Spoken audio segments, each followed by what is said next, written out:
Thank you. Thank you so much for watching. Thank you. Have you subscribed? Yes, you. Have you subscribed? You. Yeah, before you go, click. It's free. Click. Just that's it. Have you subscribed? You're laughing. Have you subscribed? Have you subscribed? Thank you. Thank you. Thank you. Hey, madam, thank you so much. I can see you. I can see you. We have to get to 100,000 subscribers. This by the end of the year. How are we going to do that if you don't subscribe? Yes, you. Yes, you're about to click off. Why? Have you subscribed? It's free. If you don't, ask your son, ask your daughter how to. Just one click. Thank you. Thank you. I see you. Aha. Thank you very much. Thank you very much. I'll see you tomorrow.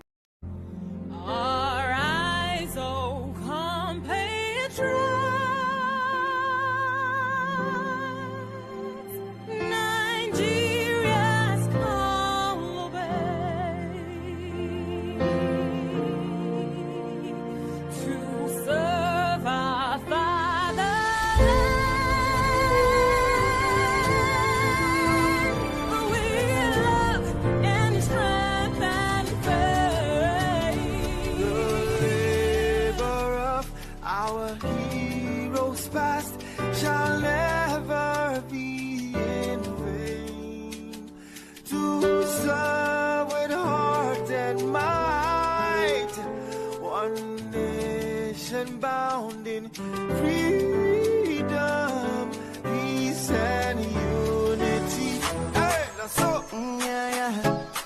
Oh, yeah. Arise, oh compatriots. Nigeria call obey to serve our fatherland with love and strength and faith. The labor of our heroes past shall never be in vain.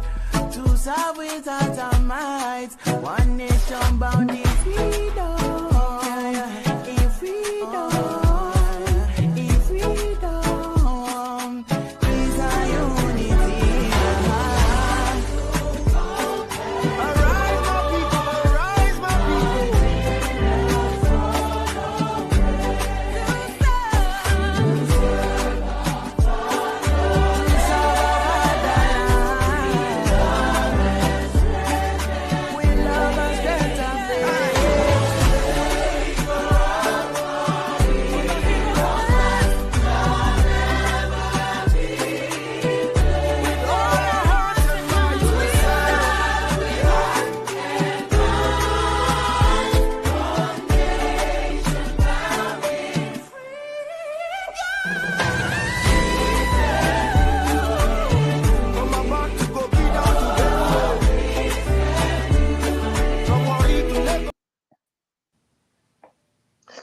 Good morning, good afternoon, good evening, depending on your geographical location. Thanks for joining us this wonderful Saturday evening.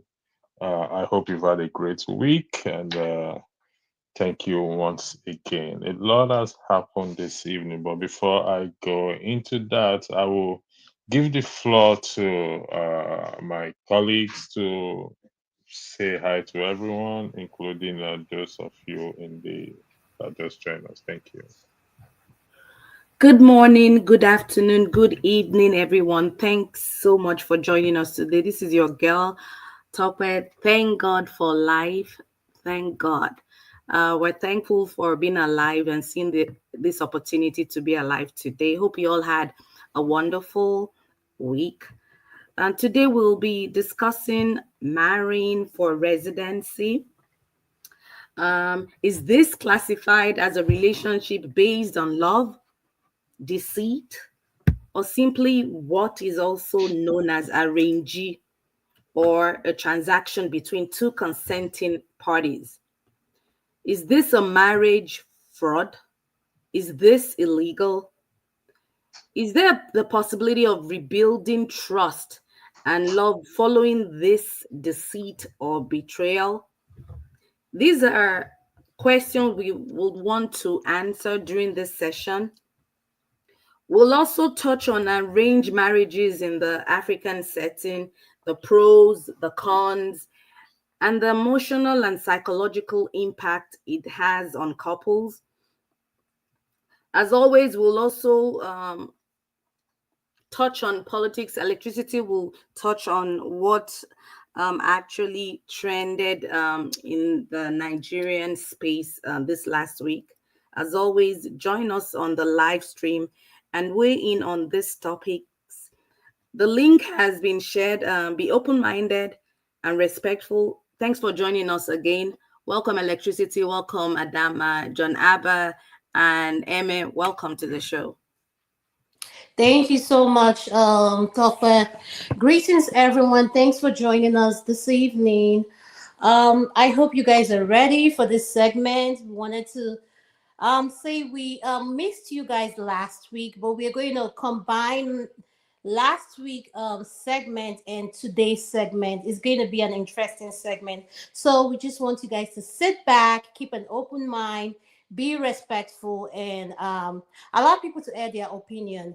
We agree to disagree. So be respectful as well on the comment section, because be reminded that everything you're writing down on the comment section is being monitored. So please let's remember to be respectful and keep an open mind.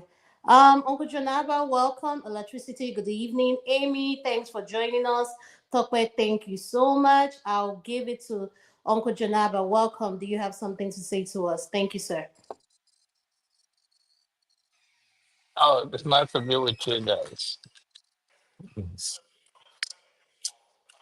Thank you, Amy. I'll go to you. Do you want to say hello to the audience before I go to Electricity? Thank you. Hello, everybody. Oh, thank you so much. It's going to be a great Electricity. show. Yeah. Thank you so much. Electricity, I'll hand it over to you. Thank you.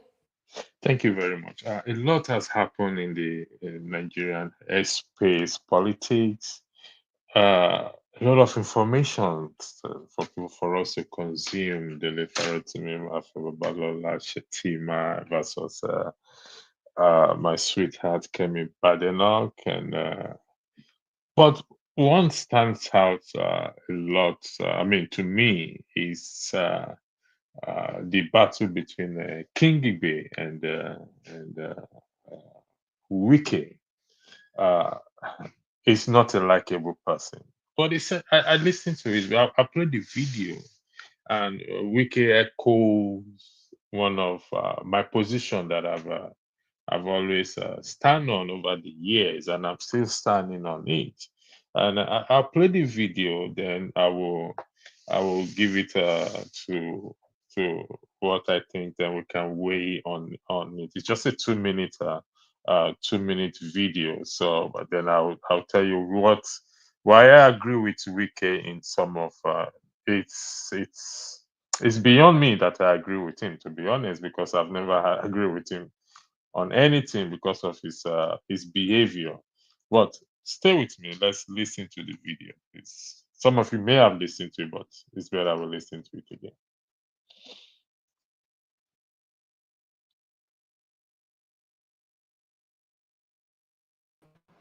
I hear the person is a member of National Assembly.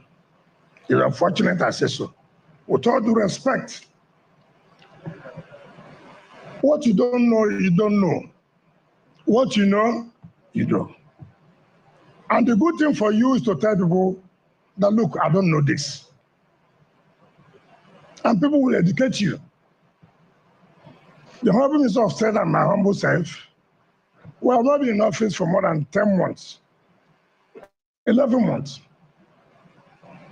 And to the glory of God, the person is angry that they are praising us. If you don't want, go and hang yourself in a transformer.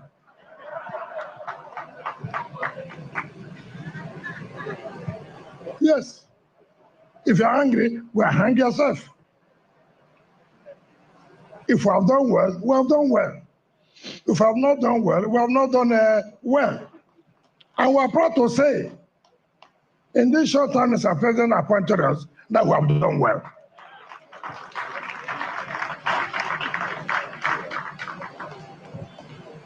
He said there are no schools. He said there are no hospitals. You as a legislator, what have you done? How many bills have you sponsored for us to improve our education and our health sector? How many? I challenge that legislator, if you are very, very popular, 2027, come and run under Abuja.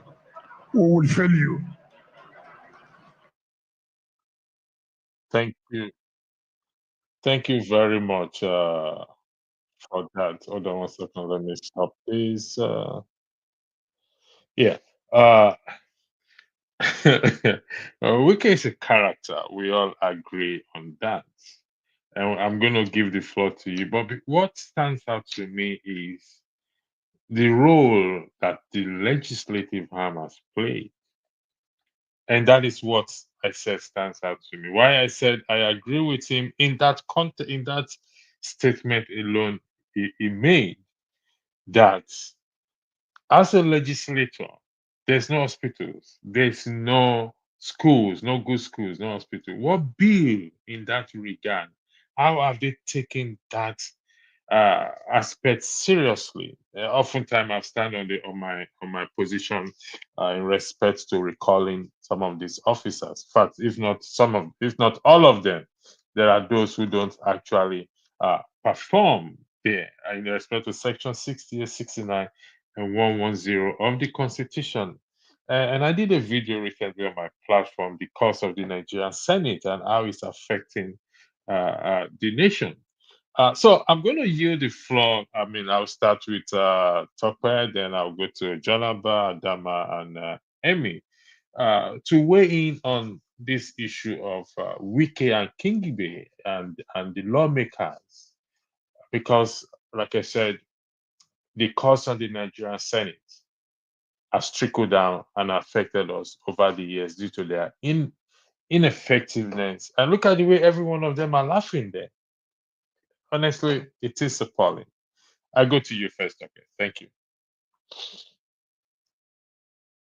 Well, I'm usually not one that usually wants to weigh in on Nigerian politics. To be candid, I've given up on the politics or judicial system in Nigeria.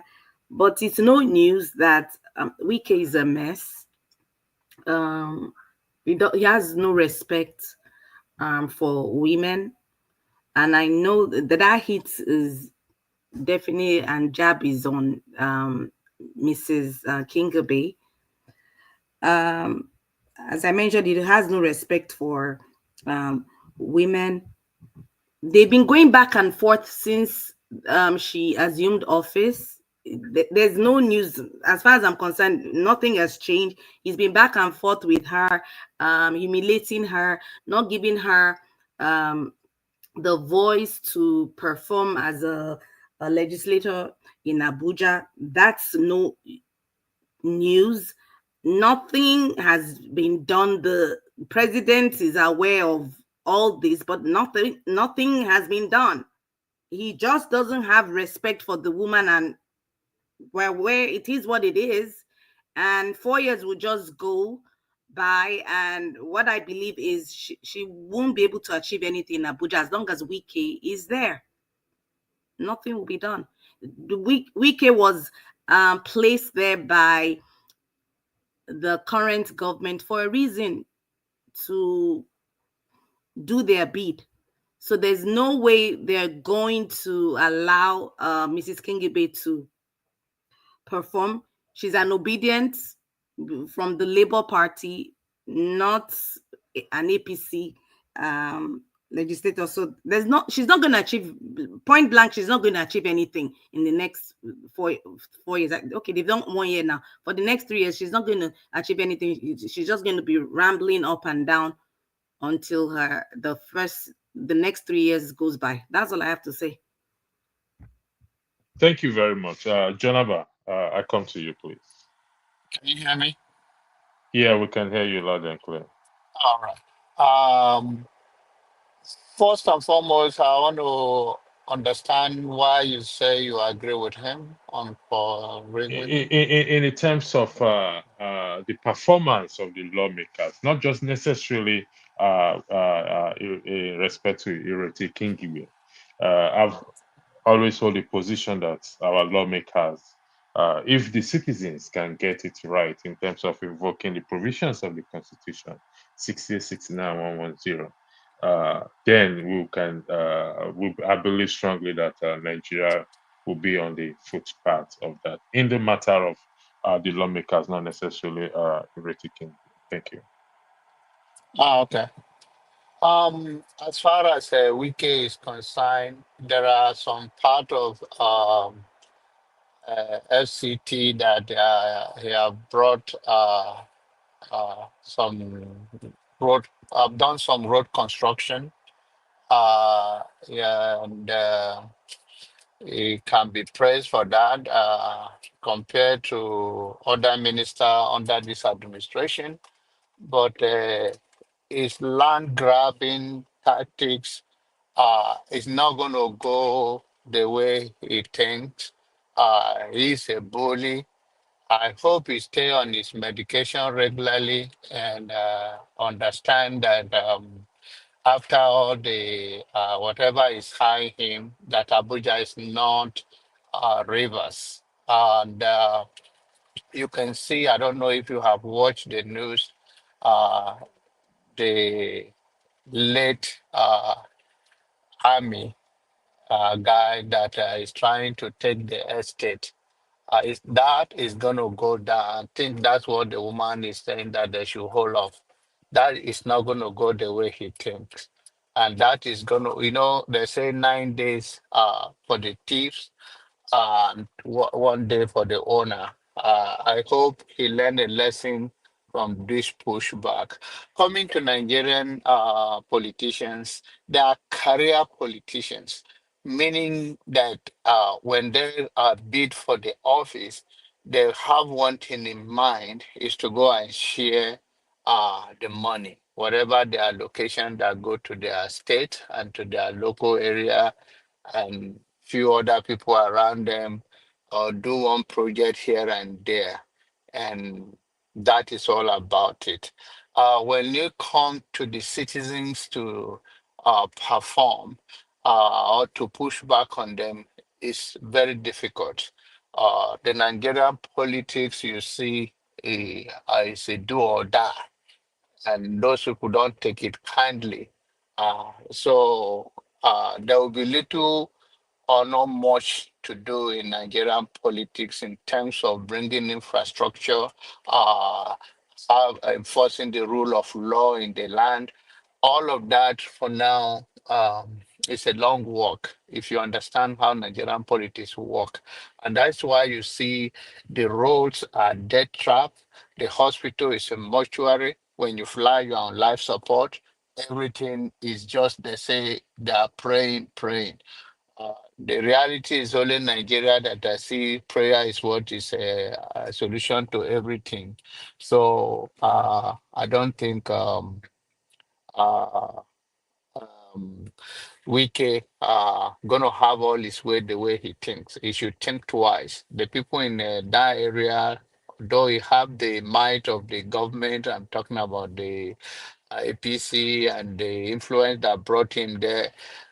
But then he should think twice. And I hope Nigerian people can also push back. And we see the consequences of pushback from Dele Farutumi.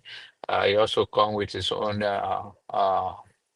just like you, everybody love electricity. You can see the love you get sometimes. Good. Thank you very much. Uh, Adam, I know, I think you're next, if I'm correct, because the way it is, KJ, welcome, for further welcome to the show. But before them, I'll skip you. I'll come back to you. I'll go to Emmy. Emmy, thanks for joining. Should a lawmaker like Ireti King be having an exchange with Wike, given to the powers that they have to be able, the ability to be able to call him to what to the to the chamber or to the blue chamber or red chamber and question him as to his activities. Is it that they don't recognize their power or they've lost their power as a result of corruption? Thank you, Emmy. The floor is yours. Thank you, electricity. Well, on this issue, of course, I think it is just sad the way these things are handled between the two of them. But the question is that, oh, sorry, just a minute, please.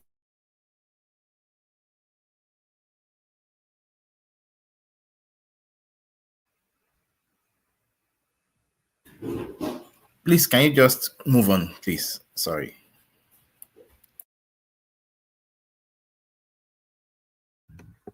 Adama. Yeah, can you just move on, please? Yeah, Uncle KJ, you can go ahead next, sir. Thank you.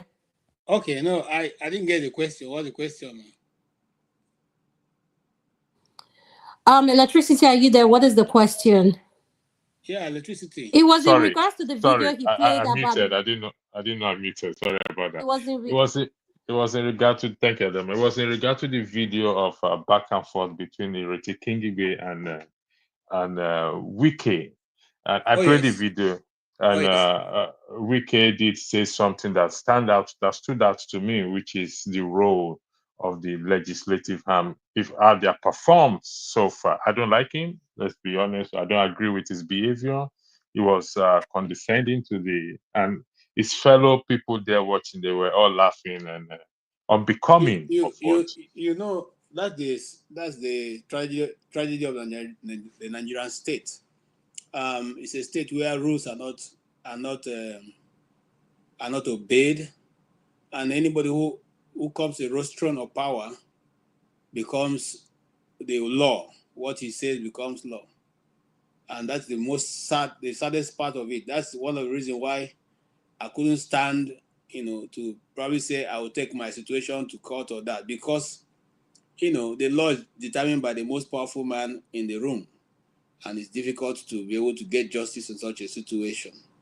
Coming to elected officials, you can see that even the minister has no value for the senator of the Federal Republic who is representing the people of the FCT. In other words, the FCT, as he presently constituted, is governed by the National Assembly. The National Assembly makes laws for the FCT, and the one who is heading that organ in the National Assembly is being told by a mere minister that your word doesn't matter. I don't even recognize you, and so whatever you're saying is nonsense. By 2027, we'll see whether you come back there. This is a minister. This is a minister. So you find out that because of this position, the Nigerian people have lost power totally. And they've not only lost power to the politicians, they've also lost the power to be able to ask the pertinent question and stand by what they believe. So it becomes extremely difficult to get an elected official or a government official to do the bidding of the people. That's the hardest part of it all, because they take these positions and refuse to listen to any other person. And let me just point out for those who do not know, when you're a minister in Nigeria, your transportation is taken care of, your housing is taken care of, your food is taken care of, entertainment is taken care of, security is taken care of, dressing allowance is there, overtime allowance is there, minus the extra code each time you leave your location to any other place. And so all these resources come to you. And so you begin to see yourself as a demigod who nobody can talk to. Now, earlier on, we're discussing about what makes a country patriotic. It's not all the indices to make anybody patriotic in Nigeria have been taken away.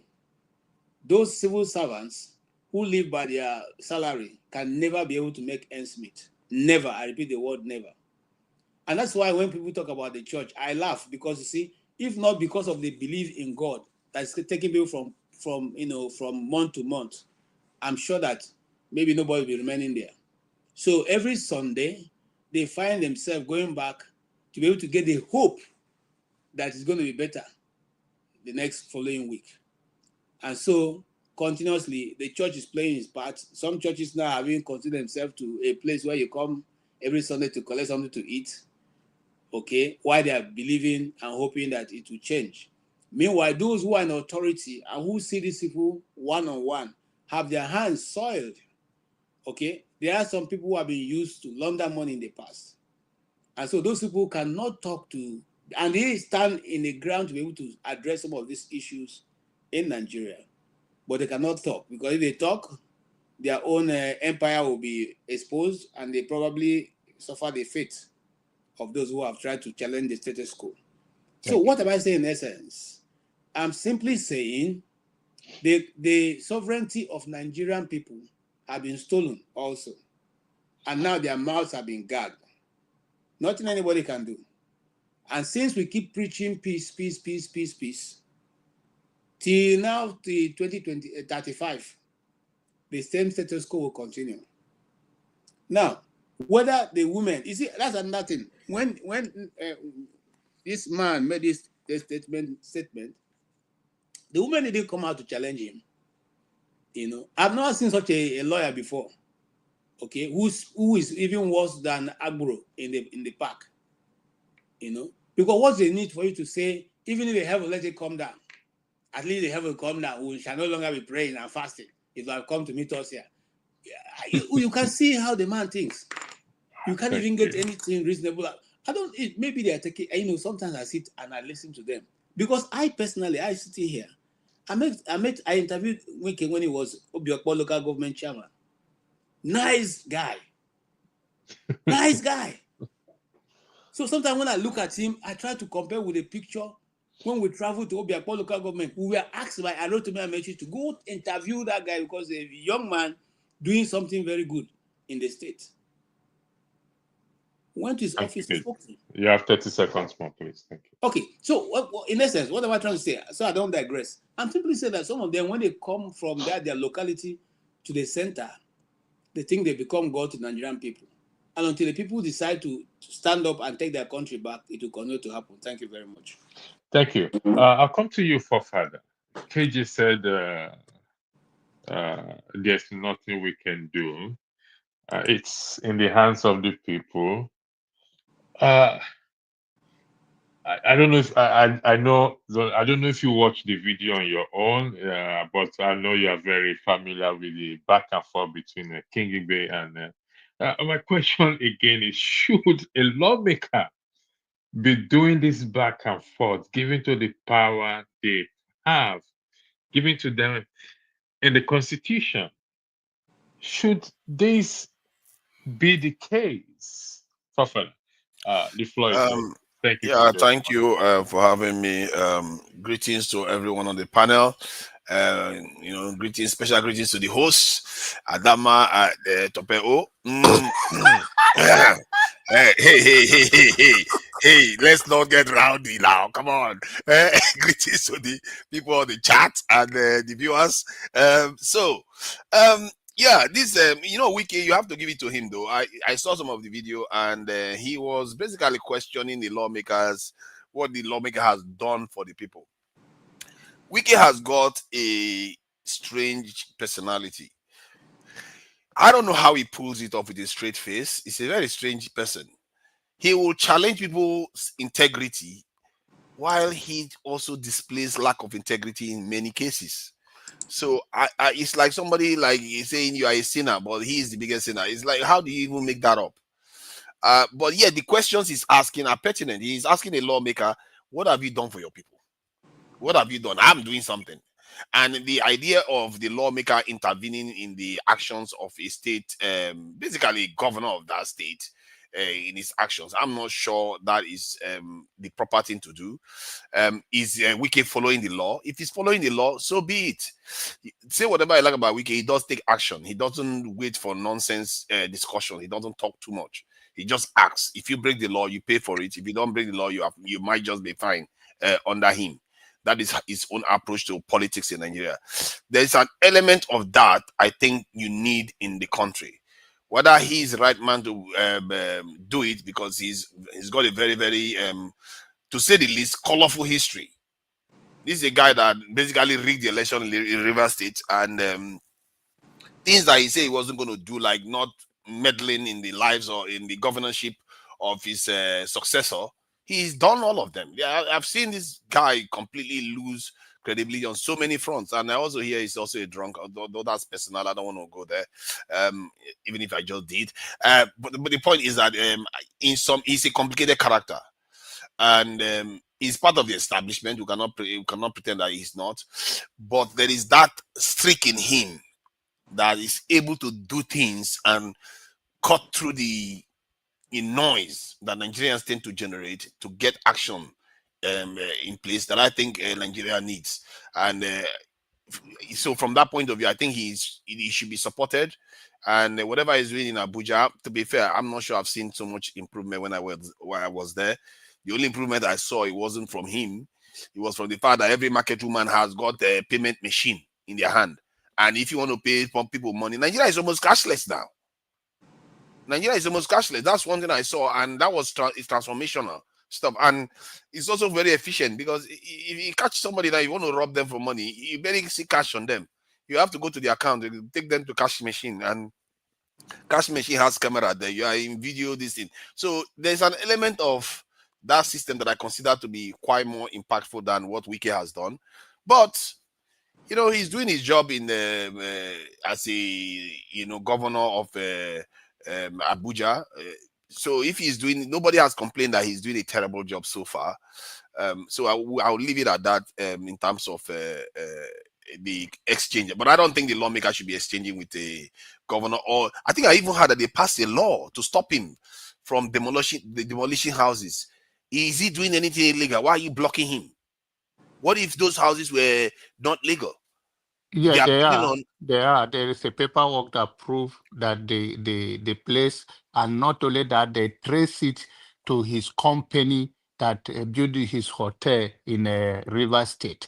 And they change it overnight. So that is illegal, and that's why they were able to stop him. I'm talking about the late general, that is the estate that the man have owned over 30-something years. And the law in FTC is that if government allocated a place for you and it's not developed within a certain time, then they take it and give you back. If the development get to you, then they push it back for you. And this one, the estate has been there for years. So go and find out. It's very illegal. And now it's a back door that estate is trying to sell it to himself, because that is his own company. And that's why they really brought it to the floor. Okay. Thank you for that, Jolam. Thank you for that information. That is the worst kind of human being. Sorry. Yeah. That is even worse. That's even worse. Yeah, I'm going to round up. If that is what he is trying to do, he is using that kind of power to actually rob people of their wealth, then he deserves to rot in hell. Not only the fact that they are going to stop him, he deserves to fail in whatever he's trying to do in that direction. Thank you. Thank you very much. I would like to thank Emmy came and left again. Okay. Oh, Emmy is there. And thank you for joining us, Tony. Righteous Man. I'll go to you, Righteous Man. You are in Nigeria, so I don't need give you any heads up. The floor is yours, Righteous Man. You got 3 minutes, please. Thank you. Righteous Man. Yeah, I'm here. Thank you very much, and the rest panelists. We got difficult issues at hand right now in Nigeria. Sometimes I feel that what we discuss here are the things that have been censored, the one that the media have put out for the rest of the world to see or to know. But there are things that are happening that the media have not put out, and most of Nigerians that are in diaspora have no information about it. I wanted to ask, or let me ask my good friend, forefather, when he used the word colorful history. I don't know if my understanding of English language serves me better. What makes Wike's history colorful? Can forefather help me out, please? I don't think he's there. Just keep going. I think he already corrected. I think when John Abba waded into it, he already Okay. corrected that. Okay. Like John Abba said, I think it's the voice of John Abba I had. Yeah, the estate in question that he has marked out for demolition have existed for over 40-something years. I think, if I'm not mistaken, 42 years. And just like what John Abba said, once a place is allocated to you, and within a period of given time you didn't develop it, then the government writes you and take it back. But this man served this country, he has paid a price, he developed it, and he has tenants in that estate. And according to the wife, Rita Lorry, she said that is the only thing that this man brought home for the family, for the children. No money, no other asset. And who is he selling it to? He sold it to the, is it the former majority leader or minority leader, Chinda? And this Chinda is connected to him. But though what I cannot verify, because I listened to Arise News when he was, the Talori was questioned, if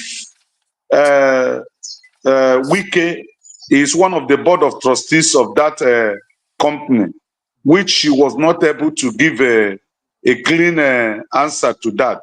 I don't know whether Wike is a board of director or not, but he is connected to that company. You know, Is that that company is that built his own hotel, and the wife and all of her, and himself are in fact they are the owner. So it's just a okay. back day, and then he did it overnight. I'm So talking about the so paperwork. yes. So this man in question and his family were not written to. They have told them to pay about approximately 60-something million, and they have done paper regularization of about 10 million.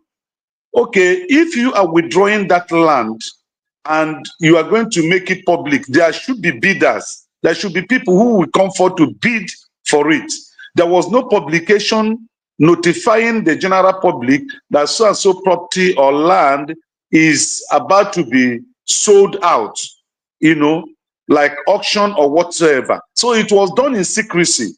For me, what Wike is doing, Wike is destroying the fabric of the society called Nigeria. Wike is not behaving well at all.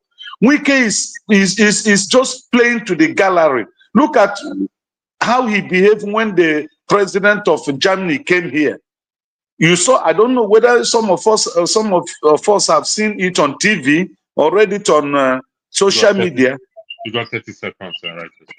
Oh, okay. Let me just that for me, Wike is not doing well. He's not elected; he's by appointment, and I think the Senate have told him to halt the demolition of that estate. I wish he will obey. Thank you.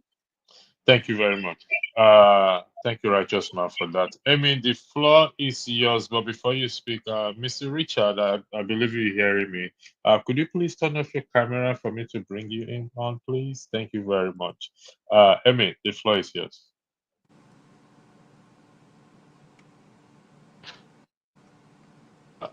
Amy, are you there? Okay. I will go to Mr. Tony. Amy is not ready for us yet. Hope everything is okay. Mr. Tony, welcome. The floor is yours. You got 3 minutes to weigh into this Wike and King Igbe back and forth. Thank you. Thank you. Greetings, everybody, those on the platform and those who are listening. I think that the personality that we see, that is the Minister for the Federal Capital Territory, is a creation of the contradictions in the society, because he has assumed some sort of almightiness, someone that can do and undo and nobody can query him. Wike is the minister, and he reports directly to the president. And Ireti Kingibe is an elected senator of representing the FCT. So if you look at the positions, the equities are not the same. I would think that the superior person here is the legislator. Now, there's a lot of things that have been associated with Wike that we have read from the time he was governor, minister, and then again minister, and so on and so forth. I don't want to comment on his person, but I want to restrict myself to the video and the imbroglio between him and Ireti Kingibe. First of all, if you look at that video, it speaks a lot of someone, a person who is uncouth, is unrefined, is crude. He doesn't know how to administer. If you strictly go by the even if Ireti has done anything wrong by questioning what as the minister he has done. And I think that Mike's response is very unrefined of someone who is a servant.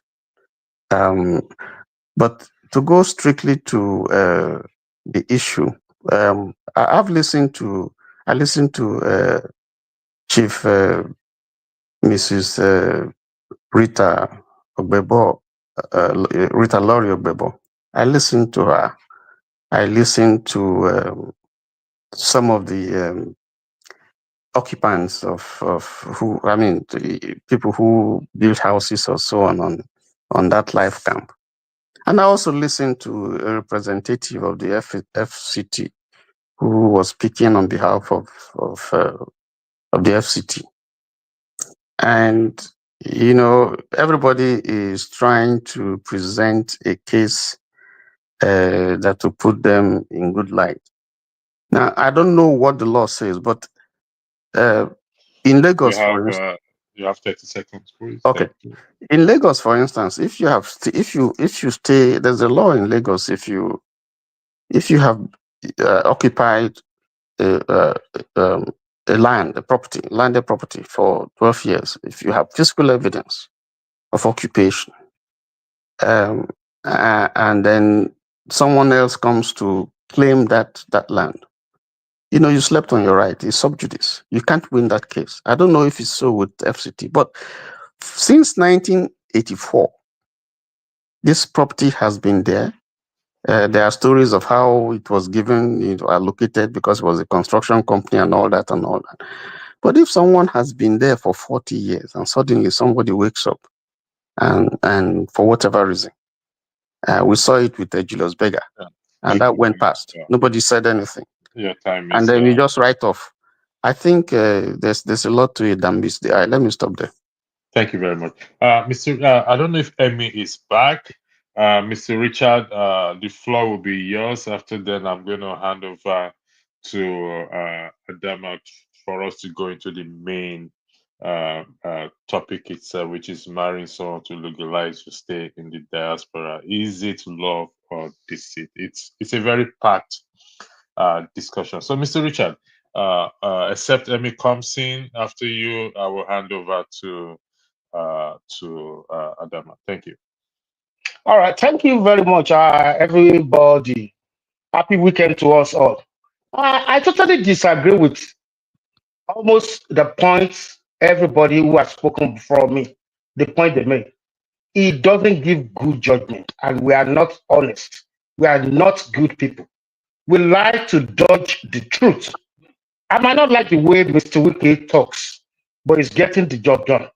The question we should ask ourselves is about the land. Now, when the chief Mrs. came on board, she did not say she has a paper that she owns the land. She was playing on people's emotion. And we claim that those in the Western world, that the institution works. And the same us, when the institution wants to work in Nigeria, we are the ones claiming, no, don't do this, don't do that. Now, this is the history of the land. The chief Mrs. husband, late Colonel, owns a construction company. And together with some other construction company, they were giving that space to put their mercenaries, Caterpillar and all those big, just put it here while your construction goes on. That was in 1984. Other companies who were given the land with him, they left. And his husband, because he served Nigerian uniform, wasn't he paid salary? What right does he have, or did he have in 1984, to now clear the land and build estate on it? And he's been collecting rent on the estate for more than 40 years. Now, in January 2023, that was before the current government, they wrote him that this land we are occupying is not legal. Now, government say, for us to make it legal, we have to pay X and Y amounts because they just want to be human. I mean, extended that friendship hands to her, to the family. They ignored it. And after 10 months, government wrote back that it's been given to another. I mean that your staying on that land is illegal. It cannot continue again. That is the way it works in every society in the world. You occupy a land that is never yours. You didn't pay a dime for it. You built estate on it, and you collected rent from your tenant for more than 40 years. And you are crying on the TV. And we are sitting here defending her. I'm ashamed of our judgments. It doesn't sound that we know what we are talking about. Now, that's all. Okay. Hello? No, go ahead, John. But hold on one second. Go ahead. We want the institutions to work. Where is it? Have you heard in any news or whatever that in any part of the world, somebody occupy a government land, built on it, collected rent from tenant for 40 years, and government wrote you that for us to normalize this, you have to pay this, and you ignore that for 10 months. Now government say we are revocating, leave the land. What else do you want the government to do? That is that. Then about Senator Kingibe, we have 3 different tiers of government: the legislative, the executive, and the judiciary. For goodness sake, Mr. Wike is the executive government in Abuja. Mrs. Kingibe or Senator Kingibe is legislative. If she has something about Abuja, she should take it to the Senate, not telling the FCT minister what to do. Her own is not to execute. Her own is to make law. If something is not working, take it to the Senate, pass it into law, and allow the minister to do his job. You cannot be telling the minister what to do. You don't have that right. Executive power is different from judicial, is different from legislative. Let me hold it for now. Thank you very much. Thank you, sir. I appreciate If you don't that. mind, Hold on, John. Emmy, are you there? I mean, babysitting, man. I don't know why you're wasting our time, man. No. Can I respond if you don't mind? It's not wasting our time. I mean, it's please. Okay, who wants to respond? I want to respond to that. I like to respond to that. Okay, I want to respond listen, to. I think I'll give the first. both of you 1 minute each to respond. The 1 minute is not enough to respond to that. A quick question to this young man. Did he also, regardless of the story he told, and since he hold his head up with integrity and a good judgment, is it ethical or? John, we can't hear you again. I think we lost John. No, can you hear me? Yeah, Yes, my question to the young man that is so fired up and we're in the West, my question to you is it ethical in your judgment that this company have been the company that the new paperwork that was done is linked to Wike? Is that the government work that now that he's doing he carried out demolition and is working for the government in ethical way as you live in the West? Must he be linked to having the property John, to himself? Mr. Richard, do you want to respond to that for 30 seconds? Please? Absolutely. Number one, for you to call me a young man, thank you. You don't even know me. You don't know my age. You don't know when I was born. But thank you for that. I'm not going to I go cannot personal. see you. Now, So hold on. excuse Shut me, the hell up. first. Just shut up. No, Now, to excuse answer me, that, Richard. okay, I will withdraw that. Now, hold on. No, Sorry, this Mr. guy needs Richard. to be removed. Why will he Hold use on one that second. language? Right, You should remove this guy, I beg. No. Can you No, please guys, hold calm on down. 1 second, please? Hello? I have Mr. Yeah, Richard. go ahead, Mr. Richard. Mr. Okay. Richard. Now, Mr. Richard. okay. Mr. Richard. Yes, I'm listening. Hold on 1 second, please. We don't. We have to respect everybody's opinion. We have to disagree, but insulting or telling him to shut up. Please. I'll appreciate if you refrain from that going forward. Thank you. You have 30 seconds. I apologize. I withdraw that. Now, here's the deal. We don't have no evidence that the new occupant of the land is linked to Mr. Wike. That is a rumor until we have a document. Nobody has. No, we don't have that document. There is. Okay, I've not seen it. Okay. I've not seen it. That's Okay. number one. Can I? The what? Gentlemen, this is whether there's document or not, we've not seen it. So we can't say there is or That there is is it. not. There is now. If you don't see it here, you want to be placed here. If Electricity. You have to give us some time to address. Electricity, can Adama, I talk? hold on 1 second. Adama, are you there? Okay, so who is supposed to talk? Mr. Tone, I'm going to give you the max I can give you is 2 minutes. So could you say what you have to say and mute, please? Thank you. Okay. I don't know. Thank you. I don't know who the office of the gentleman who has rubbished, who is tending to rubbish everything that you have said on the panel, but he's entitled to his views.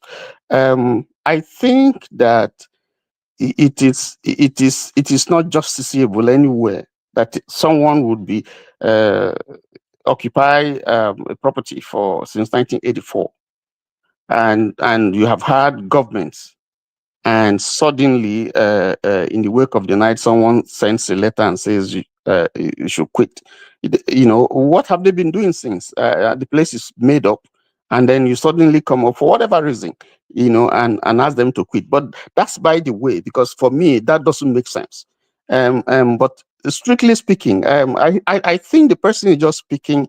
This gentleman is just airing the government's view, because there's another side. There are very, very critical issues and questions to ask about what he just said, and you can punch holes in what he has said.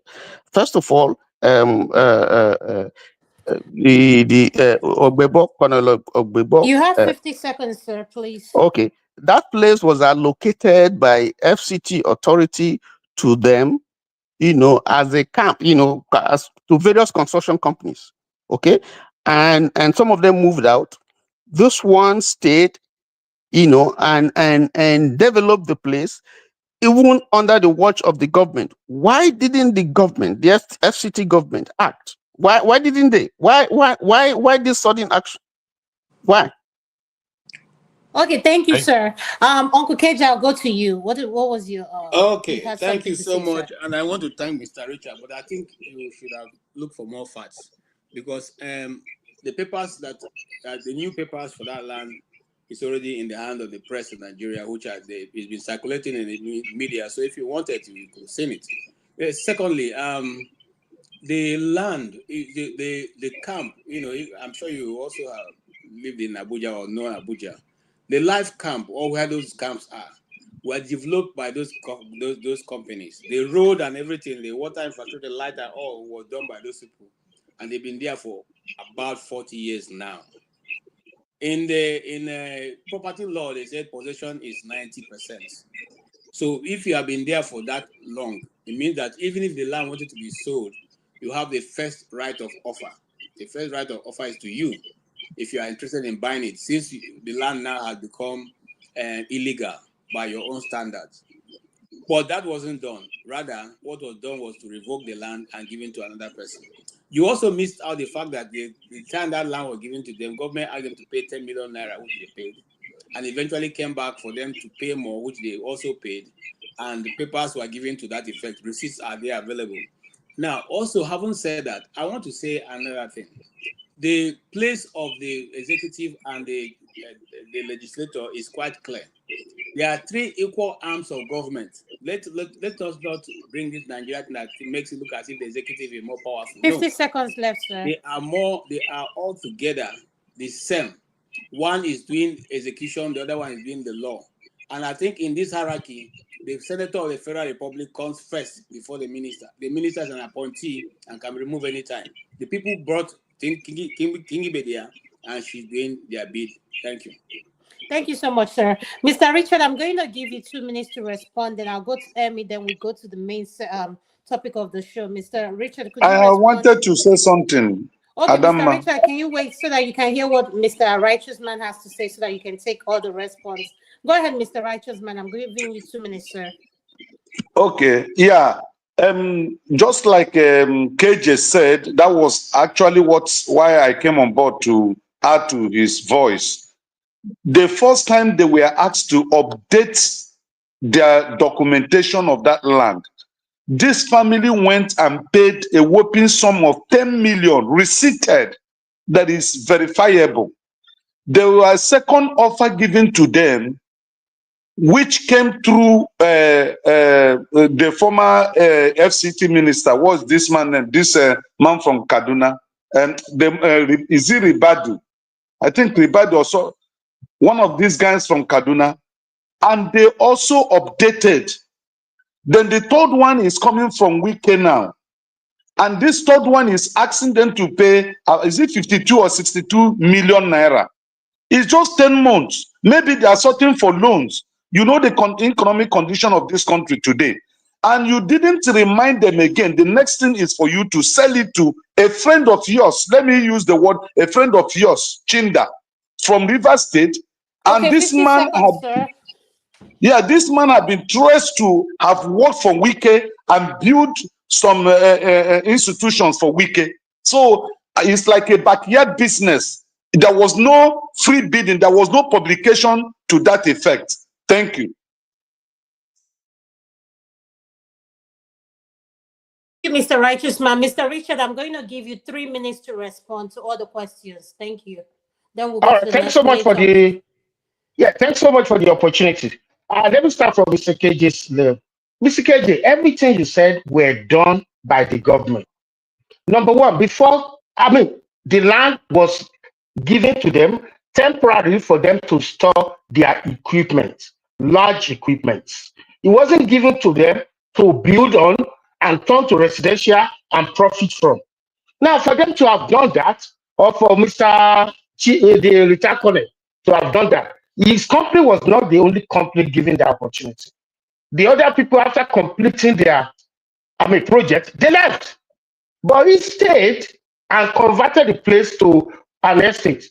And he's been profiting, collecting rent from the place since 1984. That's 40 good years collecting rent illegally for 40 years. Now, when government looked at it in January 2023, that was before Wike, that was before Tinubu, they wrote them that this is not your land. There's no document in Abuja municipal that this land was ever sold to you to develop. Now, we are giving you the opportunity to legalize it, pay this amount. But instead of them to do that, I think they went to one of the staff and they gave them 10 million. Because a staff of Wike was saying, let them show the document that they paid 10 million. The mere fact that somebody come on here and say, I paid 10 million. Who did you pay? Did you pay illegally to the government? I don't think so. It's just like the NEPA brings a bill to my house. Oh, 100 million naira. And I call one of the NEPA, let me give you 10 million. Help me do this. And the NEPA collected 10 million. I have not paid legally to the government. And if the government check the paper and say, hey, you have not paid 10 million, it's true, I have not. So they didn't pay the money they claimed to pay legally because government said there's no document that they ever paid. And that's why they gave them the opportunity to regularize the ownership of the land. They gave them a letter that paid this amount since January of 2023. And they didn't pay until October of this year. That's 10 months. Then government wrote them that we have revoked your occupancy of that land. Government is not going to tell you come and bid for it again because they gave you 10 months to regularize and legalize 50 your seconds occupancy of the left, land. sir. Okay, yeah, I think that should answer everything. So, and then the government is challenging now. If you have any document that you ever occupied the place legally, or you ever paid the 10 million, come out and show it. So we are still waiting for that. Thanks so much. Thank you so much, sir. Amy, I want to call you one more time before we go to the main topic. Amy, do you have anything to say if you're there? If not, are you there, Amy? I don't think he's there. Electricity, could you please play the next video for the main topic? Thank you. And could you highlight the topic after playing the video? Thank you. Some of you understand how hard it is to get a US visa. I get that. My thing is, when you're seeking these American women because you want to come to America, let's be clear. You want to come to America. Don't ever act like that's not the case. You want to come to America. Make sure your love for that woman is genuine. Make sure your love for that woman is forever. Make sure your love and commitment to that woman is for life. Because how evil you have to be to use someone to gain access to an entire country and resources just so you can leave them after you get what you want. How evil can you be? And I understand desperation, but that's evil. You're using these women. Be genuine. Get to know them. Love their personality. And if you don't like them, move on to someone else. All right, Tope, I'm going to start with you first. What is your opinion on that video? My opinion on RNG.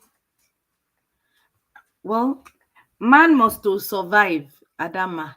Man must to do what they gotta do to survive. And I believe it's one person that will raise up another person that is on the floor. I believe one person will be the one to support another person in need. The gray area is it legal? Are you deceiving the person? You could actually need help and at the same time genuinely love or like the person. That's one aspect. The other aspect is there are cases when it's strictly transactionary. Both parties agree to that situation, so there's no feelings attached. You know from the onset that this is a transaction. One party is in need of the money, the other party is in need of the paper.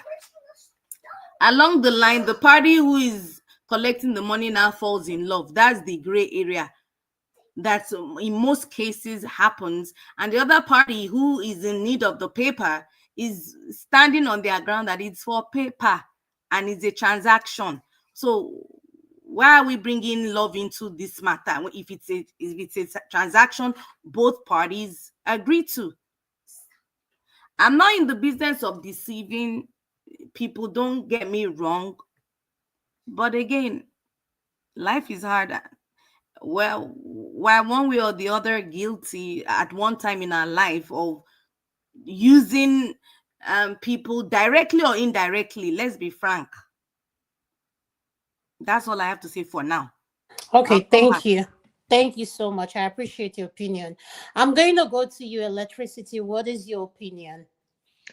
Yeah, it's a very difficult thing, particularly she said the intentions or make your intention. It's impossible for somebody, but don't let me use the word impossible.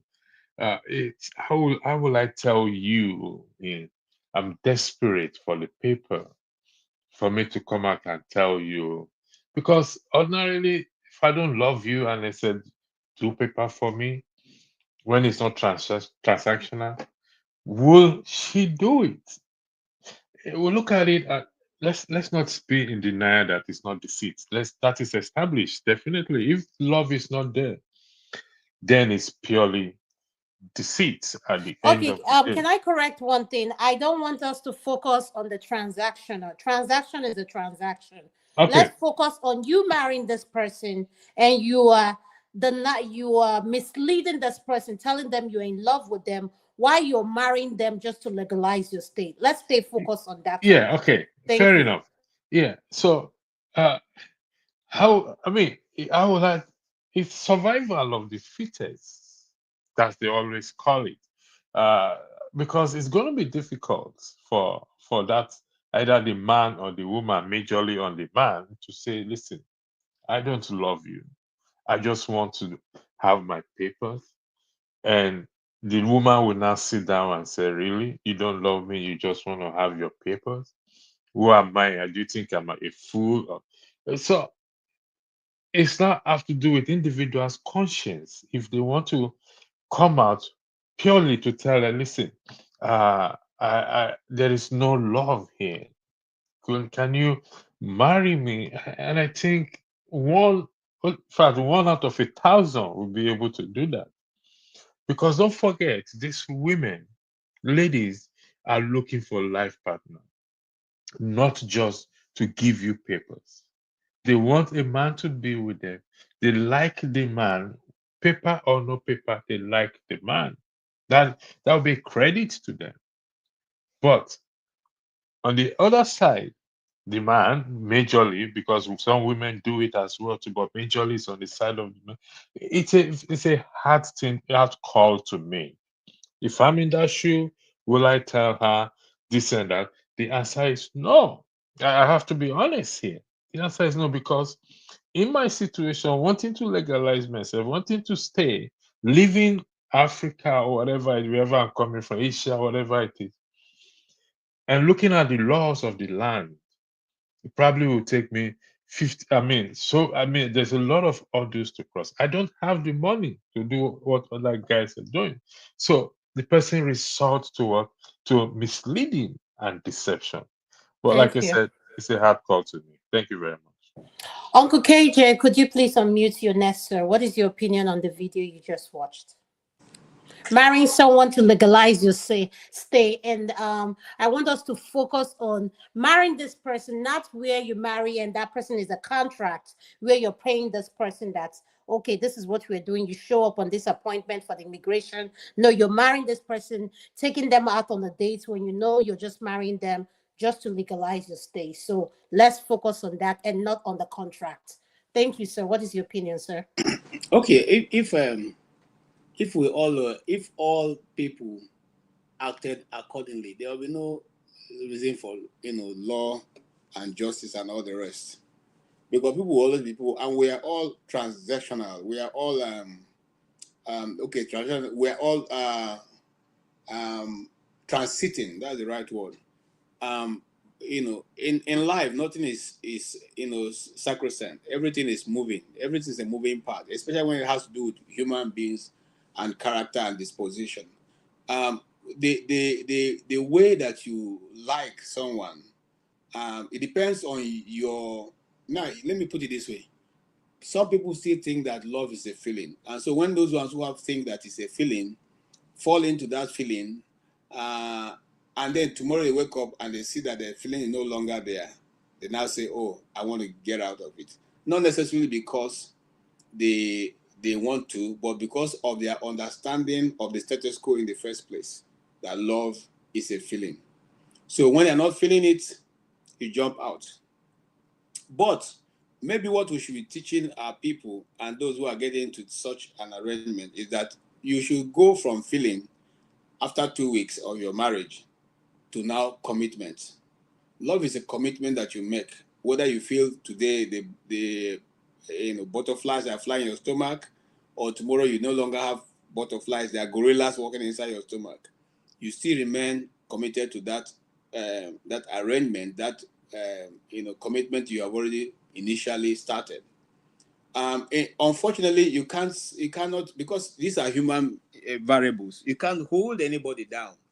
So it could be the man who comes in with his genuine, feeling and everything, and tomorrow the lady says, you know what, I'm no longer interested. That's why they have VAWA. That's why you can file for VAWA, and all that. Because the system also realizes that sometimes these things don't work the way we want. It may not be the fault of the guy, but people also take advantage of those who come outside to marry people who are here. And sometimes it doesn't go the way they want. And some people want to turn you to a mini slave because they think they're doing you a favor by getting the papers. So the law recognizes the fact that at a time people may become this dysfunctional, and when they become dysfunctional, you are at liberty to file against such maltreatment. And then if eventually it becomes the other way around, you also have the choice to say, okay, since you're no longer interested in our initial agreement, we can equally step out in peace. My only concern is when it becomes, violence. It will become, a bit violent. That's when I get concerned. But if not, I think that human variables are always always moving, and as long as they are moving, there are always going to be problems here and there. As a Christian, the Bible says, "Iron sharpeneth iron," and when two iron is sharpening each other, there must be sparks. Those sparks, your ability to douse those sparks that come when you relate to one another, is what either keeps that marriage or breaks it apart. So we must realize that, and when we realize that and we're armed with this information, then when we see such things, we can always hold back and say, okay, this is the spark I was told about, or you know what, this is the difficult part, I was told about, it will come. One of the things I want to let us, our people know, is, and that's why we should have more of this kind of forum. We should learn to discuss difficult, have difficult conversations in a very peaceful manner. It may be painful, it may be hurting, it may not be what you want to discuss, but you should be able to sit through and keep a straight face.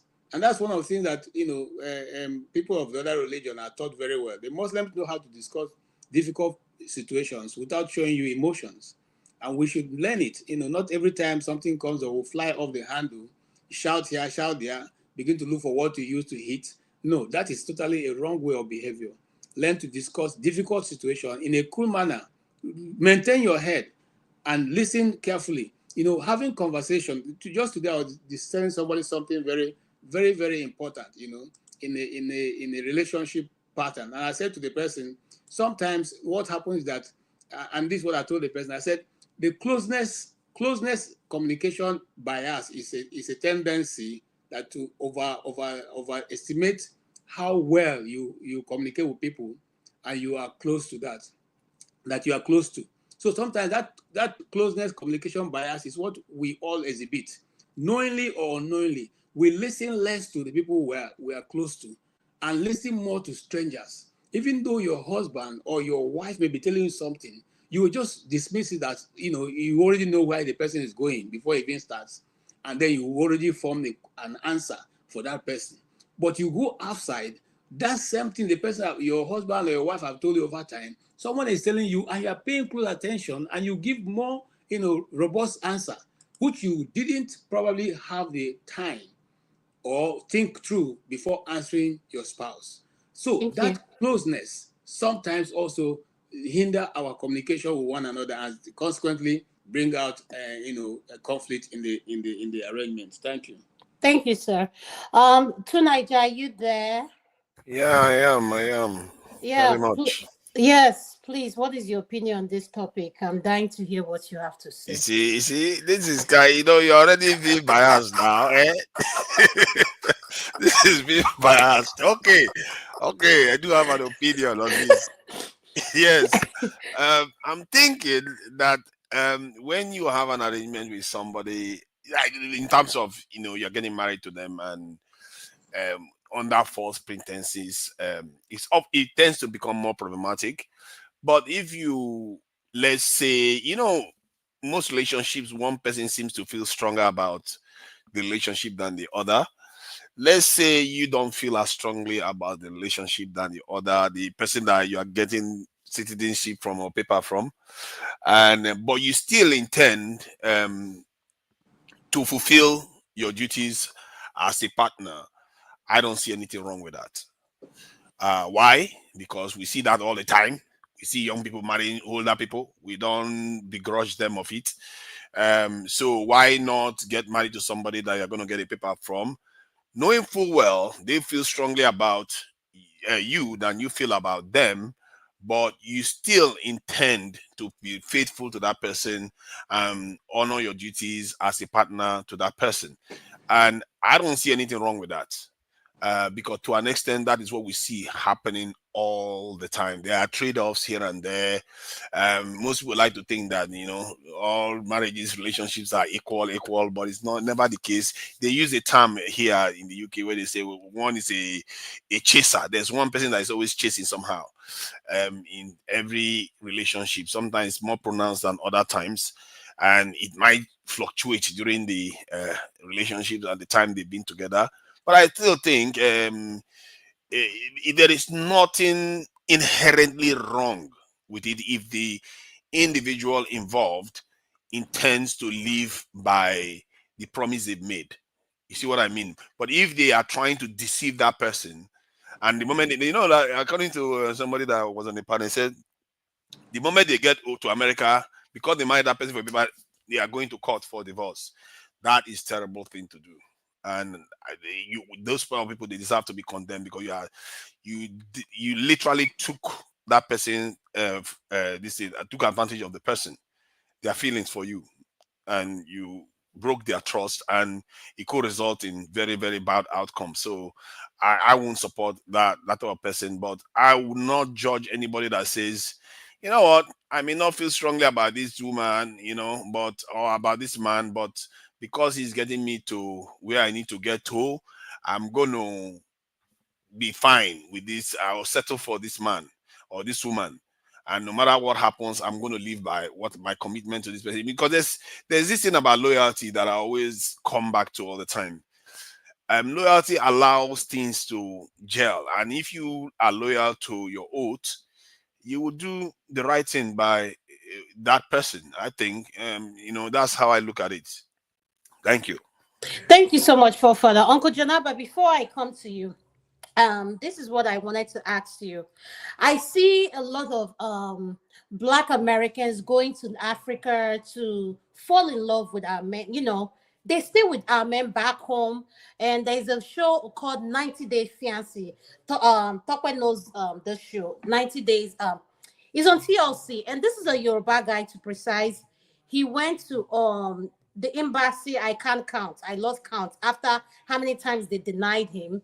He's married to an older person, and finally he got to America. Now they are divorced and they are going through a nasty separation. So the question I have is, why don't I see Black Americans traveling back to Africa to marry our women? Why is it always the Black Americans coming for our men? So Uncle Janaba, that's my question to you, sir. Thank you. Come again, rephrase your question again. I'm an old man now, so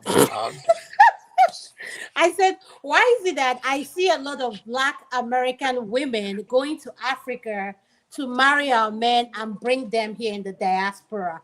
Why I don't see Black men precisely? I see a lot of Caucasian men go for I don't see Black men going back to Africa to marry our women and bring them here. you see So, the women going and you don't see the men. Is that what you're saying? yes. And Because when you men are scarce. Men are scarce where? In the diaspora or what? Okay, let's go down now. Let's not bring the house that there must be excitement more than wicked. We cannot all be on the high of Gogoro. Um, uh, the issue is this. I think our our men are cool. Uh, if you meet a good one, you have a good love, sex life. Uh, uh,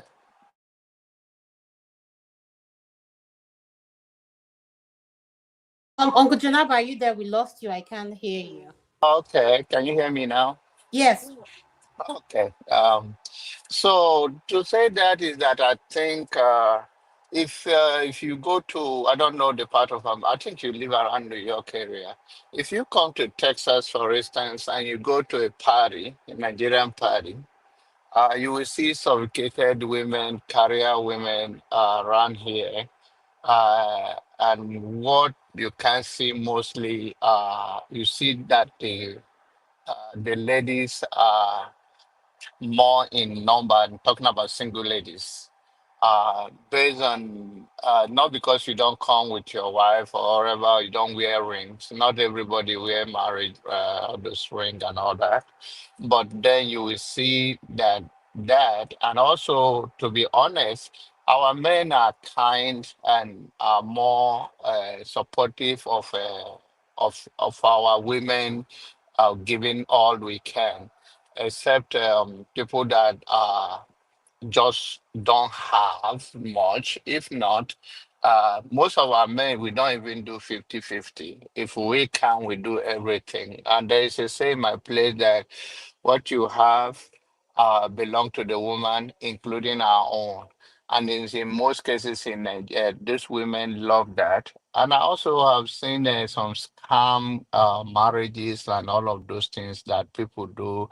But saying about in general about the marriage, whether it's a deceit or somebody intentionally know that she's gonna marry to you and divorce you later, there are even the one that they meant well and they still divorce. And there are ones that they say, okay, maybe the intention along the line, you change your mind, say, why am I going? This woman gave me everything. So life is no fair anywhere. It's just like things can actually work out within, even when you meant that, okay, it's a hit and run. Even relationships, some people mean, oh, I saw this girl, I saw these guys. I just want us to have one night stand, and it turned out to be for life. So life is just what it is, and it is what it is. But in good, I give kudos to African men the way they treat their wife. Apart from bringing flowers, flower dies. Every other thing remains. Our men are good. They are not that sweet mouth like forefathers, but there are good men out there. So, thank you. Thank you so much, sir. Mr. Richard, could you unmute, sir? Sir, what is your opinion to the video you just watched? Thank you very much for the opportunity. Now, I'm going to look at it from two angles. Uh, Firstly, the RNGs. If it's an RNG, that, hey, I know you are from here, you have clean record, and you are single or divorced, can I do this and then I'll pay you X and Y? So that's, in that regard, love is not expected. So pay the money and then with that, there are cases at least that we've heard that people pay the amount, at times as much as $25,000. And the lady in question will not show up when needed. The lady will not show up. So they want to flex the muscle that, hey, okay, call the police. They know you can't report it because it's an illegal transaction. So people flex their muscle. So in that regard, that's number one. Number two is when the love is there. Personally, I will tell you, I don't advise it. I don't want anybody to blame me. It's what I've seen. I only advise people from the motherland to marry one another or each other because we understand our culture. There are some things that we want to say or how we want to build a home that the other person will feel, no, it's not right, it's not wrong. So when that keeps occurring, it will not make it to work. I'll give an example. About 15 years ago, I was in the pharmacy school here. And in the school, about 26 of us were blacks. And we Nigerians dominated. Out of 26 black in the class, we had about 20 Nigerians. So only 6 slots for Caribbeans, for 2 Ghanaians, I think 2 or 3 Ethiopians, and 1 African American. So the African American is a lady. So because she saw that in us, that these people are immigrants, they don't rely on government or anybody to feed them or to tell them what to do. And within 5 years in America, they're putting themselves through professional school. They'll become at least middle class. So she started dating one of us, a young Nigerian guy. And they eventually got married and settled down in anybody who knows New York. After New York City, we have Nassau County, then Suffolk County. Suffolk County is for rich people. Yes, The I know what properties you're there. talking about. Yes. So they bought a house in Suffolk County in New York. Big house, newly married, 4 bedroom. And they were using only the master room.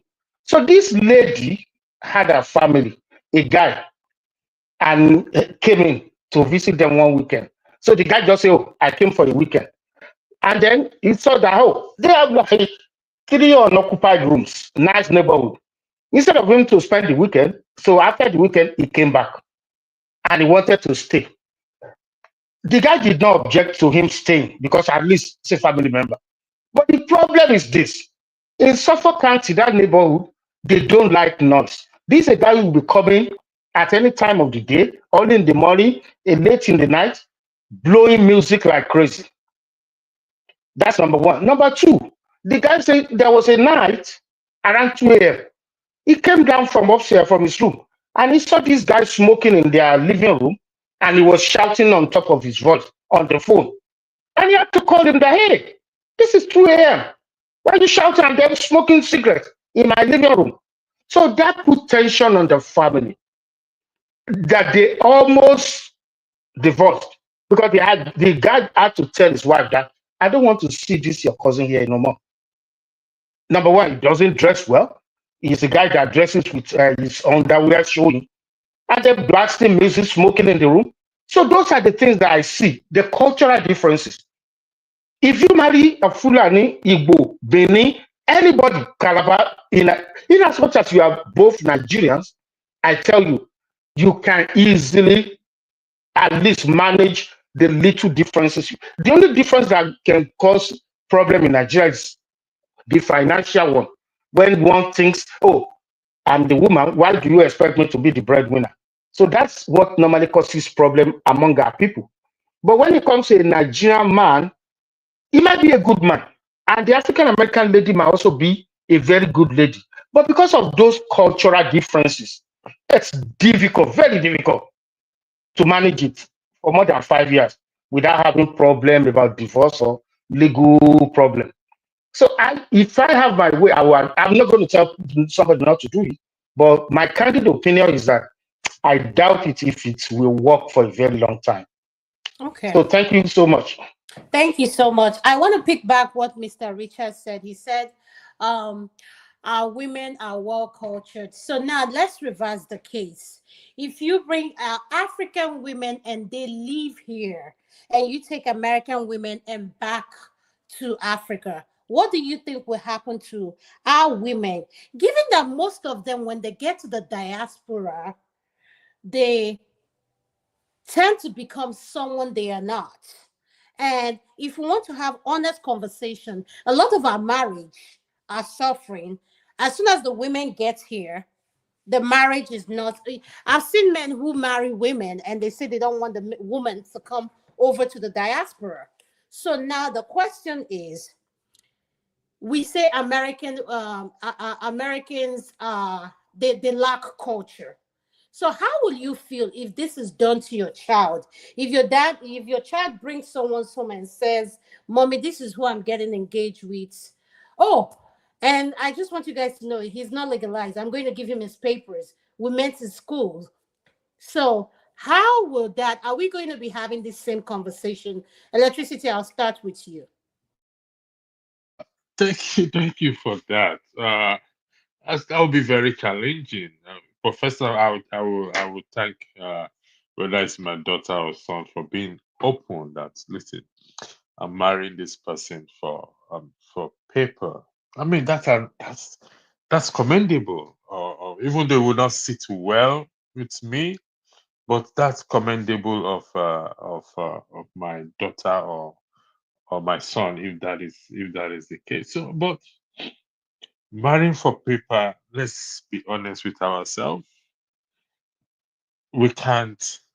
It's gonna happen either way because of the system that we have. Bringing somebody from Nigeria, like you said, not necessarily Nigerian, it's a big issue because of experiences that our men have some of us have faced here, and also was there love in the first place between you and that person in Nigeria that you married, and so individuals have to sit down and do what they call soul searching as to if I bring this person here. I've had friends, okay, they bring their girlfriends or wife back from Nigeria, and at the end of the day, after a couple of months or years, it's over, and it's so painful that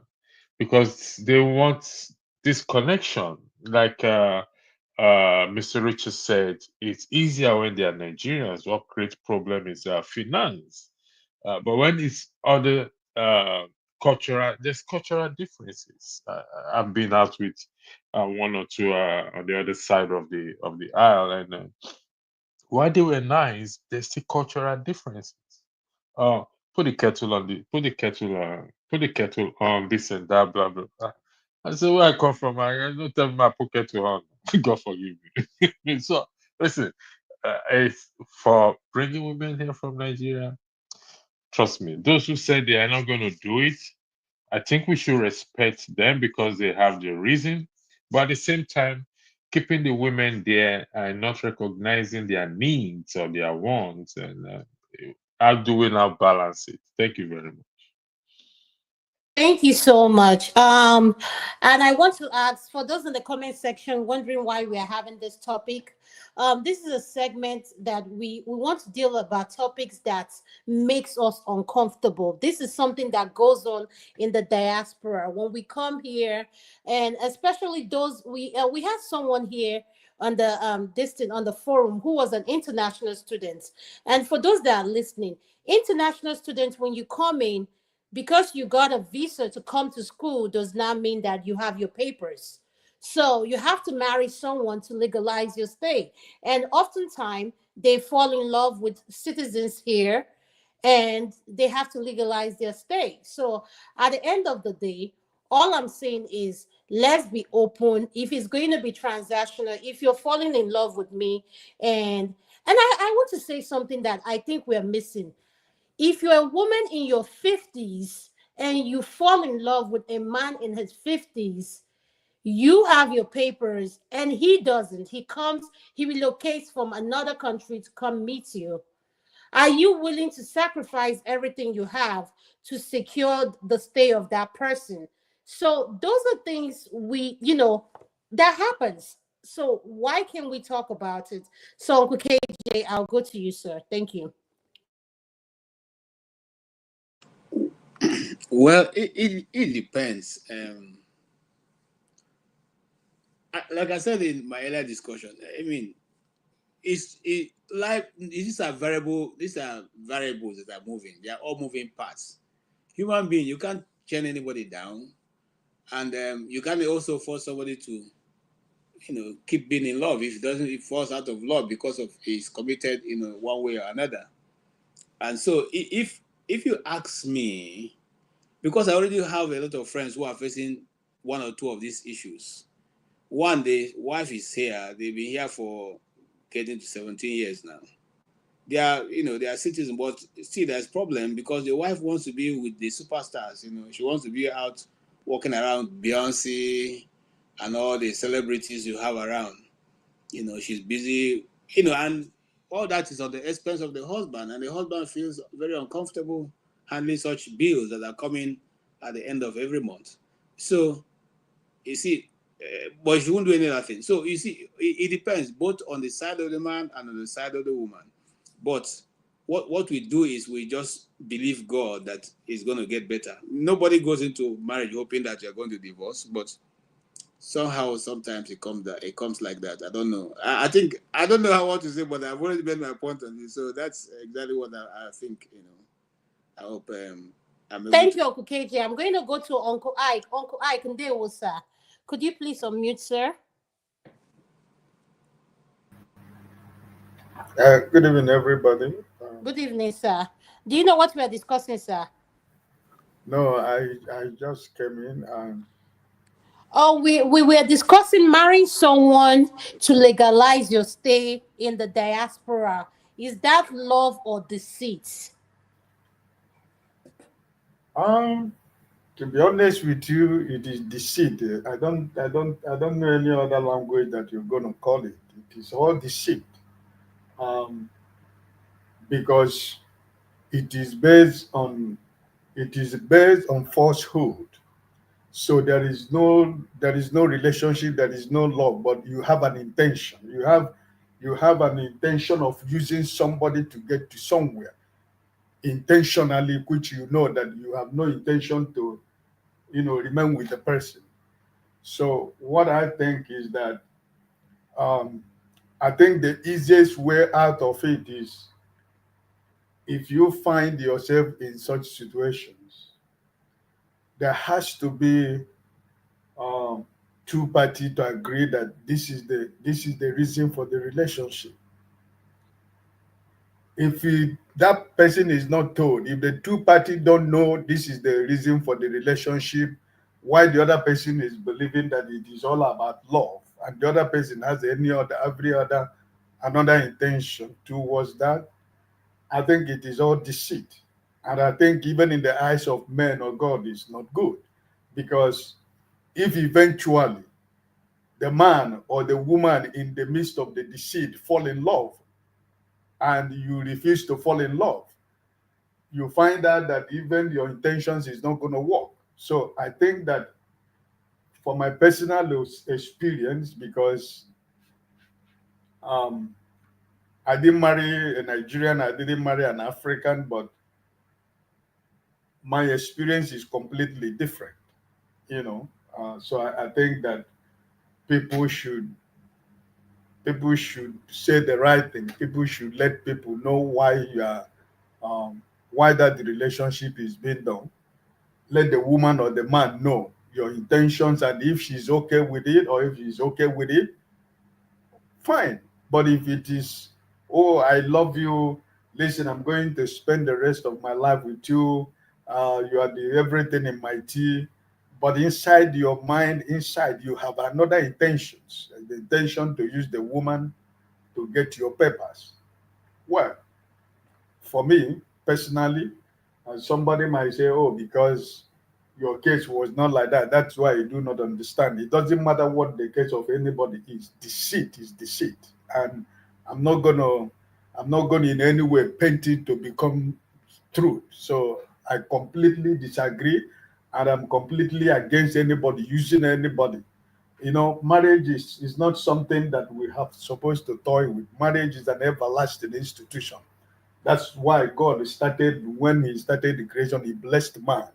He gave him a woman. So I don't see why we should do it based on deceit and lies. That's not the best way, because at the end of the day, most Nigerians that are living outside Nigeria today, who married in Nigeria, settled, go back to Nigeria to take back their wife to where they live. 75% of them are not living with their wives, because when the women comes to the developed world, they see the right of the women and they walk away. So it's just what you want for yourself is what you go for. So honestly speaking, I am completely against that. Thank you, sir. Thank you, sir. Forefather, I'll go to you. And my question to you, Forefather, is why is it that when Nigerians are the one involved in this love thing, and I'm marrying you, I know you don't have papers, it's normal. We don't criticize it. But when it's a Black American involved, then we remember that that person is not cultured. We're using appropriate word like, oh, she's a kata. This one will not listen. We start finding faults left and right. Why is it that when we do something, we normalize it? When it's against, when we're doing it to someone that doesn't understand our culture or where you're coming from, it's okay to do that. So, Forefather, what is your answer? So you mean like if Nigerians get married to somebody from America and then they decide to do something to us, we condemn them? Yeah, like if I marry someone, like if a Nigerian is marrying another Nigerian, and that Nigerian that they're marrying doesn't have a paper, is okay. It's perfect. It's perfect. Oh, he loves you. He will do everything. Marry him. Mm. So when it's a black American, we remember that the black Americans lack cultures, manners, and everything. Yeah, that cultural aspect is a very I think it has come up a lot in the American cycles when they discuss some of the things Africans do to them, especially Nigerians. They focus on Nigerians a lot because of that kata business. Um, I'm not sure why that is the case. To be fair, I can't be sure why Nigerians do that. Maybe it's a class thing.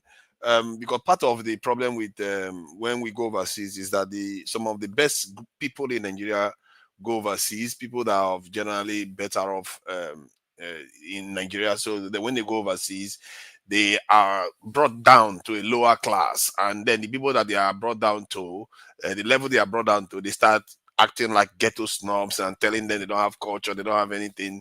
So I that is the area of a kind of difference. It's not that Americans don't have culture, it's just that the Nigerians that live here go and encounter first are often not at the level that they are. Um, if I look at like when I got to the UK, I don't consider myself the people I was living around as similar minded as I was, because we are from different backgrounds, So, and I always, when I was having that conversation with the Americans, and I reminded them that you are saying Nigerians are saying that their children should not hang around your children. You forget that rich black Americans also do the same thing. What that is telling you is that those black Nigerians that just show up, or Africans, is because they are from that richer class. But in America, they've been demoted to a lower class, and they don't want their children hanging around your children now.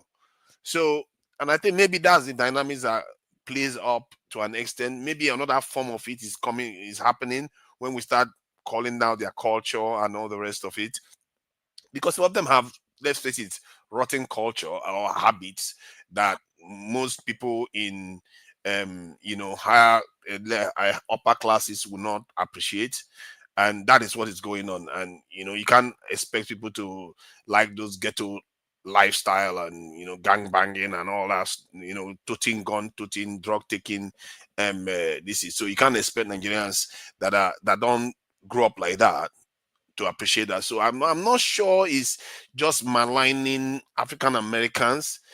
I just think that that misalignment of class, that is part of the problem, because the Americans that are rich, if Nigerians encounter them, you won't say that about them, because they are on a different level altogether. Some of the highest level discussions I've had of in any black community is from the African American community.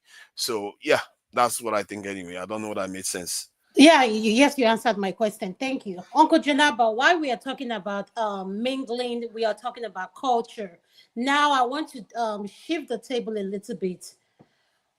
Since we keep saying culture, culture, culture, and our kids are going to a school where we have diversity, what do you tell your kids? To marry a Nigerian, to stay in the African culture? Uncle Janaba, that's my question to you. Okay, thank you, Adama. I have two daughters and I have a son. We We lost you, are, Uncle Janaba. Yeah, okay, go ahead. yeah, We can hear you okay. now. I have two daughters and a son.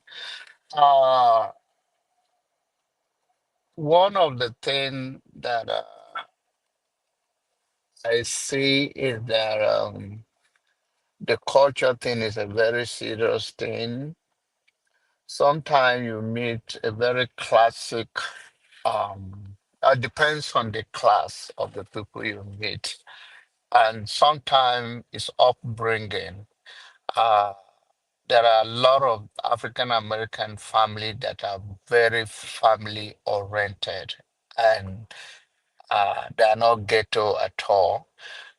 So I don't really care if such class And if that is what you want to pass on to your family, the company you are keeping, the kids, they meet their mate, they meet people from different backgrounds. From school, you don't follow them around, they go to sport, and even if you follow them around, they have their language, they meet other people. But then you expect that the value you raise them with, they will attract the same value. And sometimes marriage is not between you and just the guy or the lady you are getting married to, but also extended. I don't want to mention Richard. I think it was rude, but I forgive him. But he made a point when he said that he was talking about family in New York, that the person came down, the young man was smoking and all of that. There was a Nigerian that married to a Nigerian here. They are more or less like, if you want to call them Akata, it's not the word I choose to use, but they are worse than Akata. There you go. The guy, I like to use the word. Can we use the word Black Americans because they are yeah, human yeah, beings? yeah, Thank you. no, no, don't worry. Yeah, that's what I said. No, they are okay. You can go there. They are worse because the guy, they are all Nigerians. They are worse than African American. The two of them, they are not working, and they destroyed their home. The guy told the lady that, why are you bringing grown-up boys that are supposed to be walking into the house? And she said that, okay, where will they go? I'm the sister. And the guy said they are grown up. They can find their way and live their life. And then for some reason, the guy do not find peace in the house. The lady keep insisting that we want to bring her two brothers to the house to settle them or help them until they can establish on their own. But eventually, when they came to the house, that was not the issue. They don't want to work. They don't want to do nothing. To the extent they have three kids, the guy has to move out of the house right now. This is right here, and these are Nigerians. So sometimes it's upbringing. There are a lot of African American family that you meet, and they are even more cultural than us. Some of them even know our people more than us. Some are even want to go to African than we want to go. So it all depends on the people you meet and the people your family associate with. But of course, culture is a key thing, but you can actually have the same culture and be in hell with them. If the upbringing, the orientation is bad, it's bad. So I believe that people of the same not necessarily the same culture. And there are a lot of our people that are married to white people and they are doing very well, which you could have compared to say, okay, African American could have been better because we are blacks, but that is not the case in some cases. But then it's something to look at. But then you can still find Asian. One of my cousin is a lawyer here, and he married from one of these Asian country, and they have been doing perfectly well for the past 19 years, and they are very respectful. It all depends on the people, but we cannot take the culture away. Thank you so much, Uncle Janaba. I appreciate your statements, like saying that we are product of our environment. I've seen Nigerians who are just as worse as Black Americans. Like there's no difference. So if you want to be as someone that has two daughters who are grown, my prayer is that they meet someone they are happy with. If he happens to be a Nigerian, good for them. We can only encourage them. But if you push them, trust me, you're going to push them away. So allow them to make their choices. Because when you made yours, nobody forced you. So, Tope, what is your opinion on what we just asked in regards to kids? What do you think does culture play a factor when it comes to the kids? I'll want to look at this from a personal experience that I went through. So I married later than most of my classmates. I got married in my 40s. So just before hitting the 40 Mac, my friends were, concerned, and I don't want to use the word pressurizing, but they were concerned and sending people to me, that just for me to just have an open mind to see maybe work out with one lucky guy. So they sent a couple to me. For some reason, it just happened that the ones they were sending to me didn't have papers. There was a particular one that I will never ever forget because it was ridiculous. And in my opening, I had said, do what you have to do. One person definitely has to support and help the other party. I have no problem in, helping another person and, for their papers, but at least be respectful, be nice, show care, especially if you're not even paying for it. Be genuine, although it's a transaction, but you're not paying for it, but at least be respectful and treat the person nicely. So there was this guy that was sent to me that reached out to me through a call. On the first day, Adama, the first conversation, the guy asked me if I had papers. On the phone call, I had not met him. It was a phone call. Hi, so and so introduced me to you, blah, blah, blah. So, we did, I don't even think we had spent 15 minutes into the conversation. Do you have papers? And I said, yes, that I have a green card. And then the guy asked, so when are you going to become a citizen? Because, in his head, green card can't work for him. He has to be a citizen. So he now asked me, when are you going to be a citizen? And I was playing along because already, I had my radars, me too, I was ready. So I was like, next year is when I'm going to get my citizenship. And then, Adama, you won't believe, all of a sudden, the guy fell in love with me, all within the first phone conversation. And then he goes, okay, I'll reach out to you tomorrow. I'm going to get in touch with my pastor to find out whether I don't know how they say it in Nigeria, whether our stars match, or I don't even know how he said it. I was like, okay. Adama, less than 24 hours before the close of business the next day, the guy quickly called me and said, that he has already reached out to his pastor. The pastor has seen the vision that we are meant for each other. That will be a perfect match. That he has seen it in the vision that will be a perfect match. That was the last time I had a conversation with him.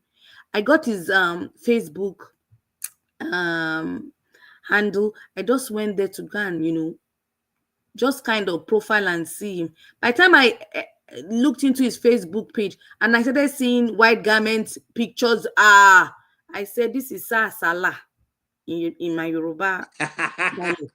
I ran for my life. That was the last time.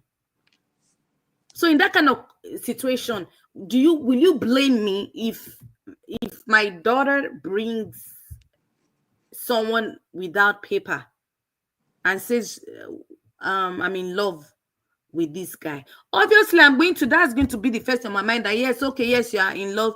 Yes, I'll look at the background. Where is the guy from? His parents and all that. Call it tribalism or whatever. I'm still going to want to know the ethnic background. If you're Igbo, I really believe I'm old-fashioned. If you're Igbo, if you're Edo, if you're Hausa, I'm still going to do what my grandparents did 40 years ago. I will still send an emissary to your village to know where you are from, whether you're Hausa, Igbo, wherever. Even if you're Nigerian, I would like to know where you're from, to know your family. But I'll still have it in my head that, girl, at the back of my head, I still believe it's still paper. Yes, he's in love, he's from a good background, but there's still that paper factor in it. But that's when you now look at... Okay, Papa, why do you have it at the back of your head that is paper? Why? I just gave you my example. I experienced it. And no one needed to tell me. I experienced it. I just gave you my own story of experience. But you guys are both Nigerians, remember? And they'll start calling you my sister, my in-law. You saw that vision with pastor. in less than 24 hours, just because I had said that I was going to get my citizenship the next year. All of a sudden, he said that he called me back. My pastor has seen it in the vision that we're meant for each other. Vision. No, but the pastor could have seen it. How do you know? I don't know. You can't be sure. He just they were meant for each other. Why was he concerned whether I had on the first call? Why was he concerned if I was a citizen? He wants to marry somebody with citizenship. Is that a sin? Nice way. I get that it's not. If my daughter comes with the same situation, my daughter that is born here, and then somebody comes and she said the person is from Nigeria, is here with that paper. I love him. I want to get married. The first thing I will know that this paper, yes, it's paper. Leave that thing. It is paper. That's when digging deep into the family background, especially if the person is Nigerian, sending an emissary to go to the person's village. I agree with you on that. That doing your due diligence is good, and also being a little bit cautious is good. But I guess don't just throw it out and just assume it's always papers. So anybody who comes to you, you have to look at the character of the person. Anybody who comes to you and say that he has gone to Shiki and they've seen vision, they'll start. Run. With your 2 legs. Talk by run. Look at that. Run. No look back. Maybe they are just very faithful people. They went to their pastor to get consultation. No, but tonight we're having this conversation. So can you imagine being in medical school, international students? Everybody knows, do you know one thing about international students? They know those children that were born here. They can fish them out. Like, they want to hang around you. I was telling Tobi that story. I said, and you ask yourself, you meet this person, and this person is having this conversation with you. You think this way, and first thing, and what's said in Yoruba? Only way will say, I won't be by, won't be. Like, I can understand what you're saying.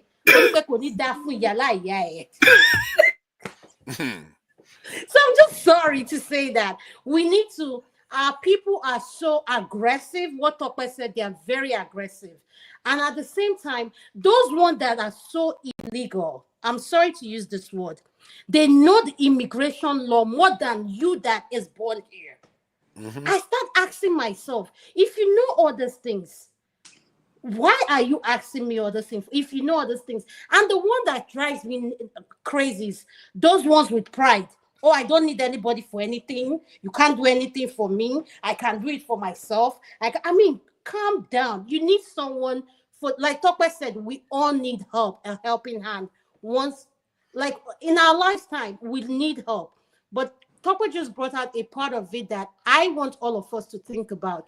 When it hits home, when it comes to your child, if my child brings someone and she says, Mom, this person, like, I'm going to say the same thing. He doesn't have his papers. I don't care if he's a med student or whatever. I'm going to look at the background, but we all need to be careful and just pray for the best for our kids. Mr. Richard, what is your opinion, sir? Thanks again. And I think I really enjoyed the last speaker. And I give her a very big credit for at least, it's not easy coming up with your own personal experience. I mean, there are some secrets that we don't want to share with people, but she's so bold, she shared it, and that's very good of her. And we all are here to learn from it. Now, I believe in the word prevention is better than cure. Now, how do we prevent our kids from bringing somebody who is out there, maybe to cheat them or just to get something, to take advantage of them? So I believe there are 3 types of education. One is more important than the others, which is the home training. The first type of education, the most necessary one, the foundation of all other education is the home training. Let them know, hey, as a human being, this and this and these are the expectations. Because if kids don't have good home training, that means they don't have good foundation. So if you send them to school, that's when they raise their middle finger at their teacher. So the home training, you have to tell them anybody who is older than you should be respected. Your teacher, if you are in the class, teacher is saying something you don't understand, raise your hand and don't say nothing until you are recognized by the teacher. And that's why you see children of immigrants doing better than children of people who are here. You're not going to see a child or children of Indians raising middle finger at their teacher. You're not going to see children of Chinese doing that. But you see children who say, I'm an American, doing it. And that's why they don't learn nothing in school. I'm not saying all of them. But, okay, for this, I live in New York City for more than 14 years. New York, I didn't say New York State. New York City is just a city in New York State. The budget of the education department in New York City is more than the annual budget of the whole Federation of Nigeria. I will repeat that. The annual budget of Department of Education of a city, New York City, is bigger than the national budget of the entire country called Nigeria. And yet, New York City cannot boast of 40% graduation rate from ordinary high school. Majority of them, they made up their score for them. Those who call themselves graduates with high school diploma, give them a book to write. Just tell them, hey, write how you spent the last weekend. They can write it. Give them ordinary simple mathematics. They can solve it. And you are wasting this money on them. Why? Because they lack the foundation. They lack the home training. Now, when I moved to North Carolina, where I am now, I've seen people, Caucasians and blacks, coming to me that, hey, where are you from? Once you tell them you are Nigerian, the first thing they'll say, wow, you people know how to raise your children. That I used to have a Nigerian neighbor. After school, you don't see their kids playing around anyhow. But my own kid, you have to go look for them after it's dark. Which is true. Nigerian kids, the parents expect them after school, eat your lunch, go and do your homework. What are you doing outside? You can't go outside without being monitored by your parents. At least one of the parents must be there when you are in the park. That is home training. And that gives these kids a very good judgment. So when they are dating, and then make sure you create that openness between you and your children. So that by the time any guy start talking to the females, they will share it with you. But if you don't give them the opportunity of good rapport, they will tell you, hey, dad, a boy told me he loves me. So make sure you leave that room so that they will come to you that, hey, dad, somebody came to me today that he loves me.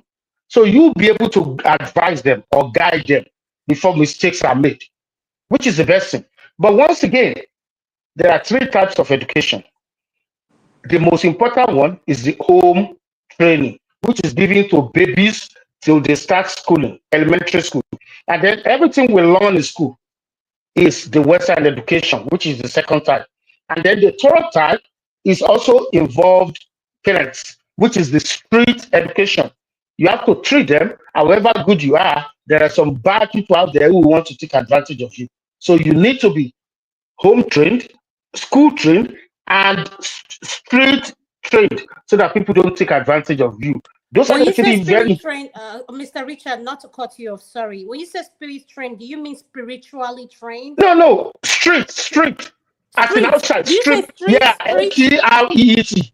Okay, Yeah, okay. street. Street trained. Street Yeah, trained. yeah. Okay. If you are All right. not, Oh, I people will thought take you said advantage of spirit. you. I thought it was Oh, saying no, spirit. no. That's what I I thought apologize. too. Yeah. If people are not aware that there are bad people out there who want to take advantage of you, they'll keep making mistakes. So you acquire your home training, you acquire your Western education, you also have to be street smart so that you don't make poor judgments. Very Thank important. you. So all those are very important to guide our kids. Thanks for the opportunity. Thank you, Mr. Richard. I really appreciate your submission. And New York is having a struggle. Trust me, listen, I know New York is, I love New York. I went to school in University of Pennsylvania. Trust me, New York it has its struggles. Yes, Mr. Ike, you're next, sir. Can you please unmute, sir? Yeah. Yes, Dave, what we are talking about, sir? Well, I think I I want to use my own as a case study for some people. Okay, thank you, sir. When I met my wife, we dated 4 years, and in the process of that 4 years, it was all about learning about each other's culture, traditions, way of life. What are the things that we can be able to do? What are the things that will make the relationship or the marriage not to work? What are the obstacles to marriage? Um, so many things came into play. And also, thank God for being a Christian. And also, she's from a Christian home. And we hope to mold our relationship for 4 years. We dated for 4 years, distant dating, but we were able to, build a relationship that have lasted for the test of time up to today. And by the grace of God, when I was as a Nigerian, I've ever loved intertribal marriages. I never, as an Igbo man, I said it when I was growing up that I'm not going to marry an Igbo woman. And my family, they know that whenever I see people that are married from different places, the way I used to admire them in Nigeria, it was a lot. And that has been in my mind. But as I begin to grow up and I begin to, have the privilege and opportunity to travel, and I begin to change that mindset and I begin to enlarge my scope of, the idea of having an intertribal marriage, so, and it ended up that I have to marry my wife today. So it's all about, that's why I say it's all about what you want, because listen, anything that is built on false foundation will always collapse someday. But even the one that is built on a good foundation, even though when it collapses, there are opportunities to repair and reconstruct and remold and rebuild and start afresh. So that is like forever. There is no perfect marriage, but by the special grace of God, we are happily married for so many years. And as our kids are growing up, they know the story of my life, the story of their mother, the story how we met each other, how we came in contact, what happened, what transpired, you know, because it's all about this. What do you call it? Is it background check? Because my wife, from her side, from her family, they did a lot of background check about me, which I never knew, you know. But as time goes on, they find out that whatever I said, or whatever I've been saying, or whatever that I did was what it is. And because when you're trying to get into this kind of marriage, there is always that fear, of the fear of unknown. More especially when you say you're a Nigerian, it's always there are so many stories I've been told, So, but at the end of the day, I think based on that, the children, they grew up knowing the story, the history of who their parents are and how they were able to come together to build a relationship that gave back to their life, that have become, a kind of a good blessing to us, for our kids, because in the same way we tried to teach them that kind of way of relationship and the fear of God, like Brother Richard was talking about home training, which is very, very important. I used to say it sometimes when we are talking in Dr. Riddle platform. if our kids visit, if they come visiting, if we are on the dining table, there is no telephone, there is no television, everything is switched off. It didn't just start now. They are grown, they are old. Our son is married. I'm a father of two beautiful sons. But as long as they know, when they come into my house, while we are on the dining table, there is no telephone, there is no television on, there is no phone. It is about our family. And they all grow up with it. When we travel, go to the house, it's the same thing. The boys, they are growing in the same thing. When it is time for lunch, for whatever, the telephone, the television, everything is off. So it's all about, it's not by your power, but it is by the grace of God. And you live that life, they experience it, they watch you. Yes, sir. Can you round up, sir? Thank you. They watch you to live that life. It's not just telling them story, but they watch you. You do what you're trying to. They saw you do those things you're trying to tell them to do. So it is what I think that that home training is very important, and also being honest while you are developing into a relationship, because every relationship that is based or built on material things, sometimes most of them they crumble. But if it is genuine, both of you, even though you crumble, you put hands together and you rise together. So yes, sir. This is what I think. Thank you so much, sir. Amy, what do you have to say? And I'll have Electricity have the final word. Amy, do you have anything to contribute in regards to this topic, please? How is it going? Thank you very much. I have also to contribute. I have some ideas, but the thing is this: that as the penultimate speaker spoke, Mr. Richard, he really spoke my mind on the importance of street smartness and wisdom. Be it as maybe you can call it education as well, because I think one way or the other they are inclusive of themselves.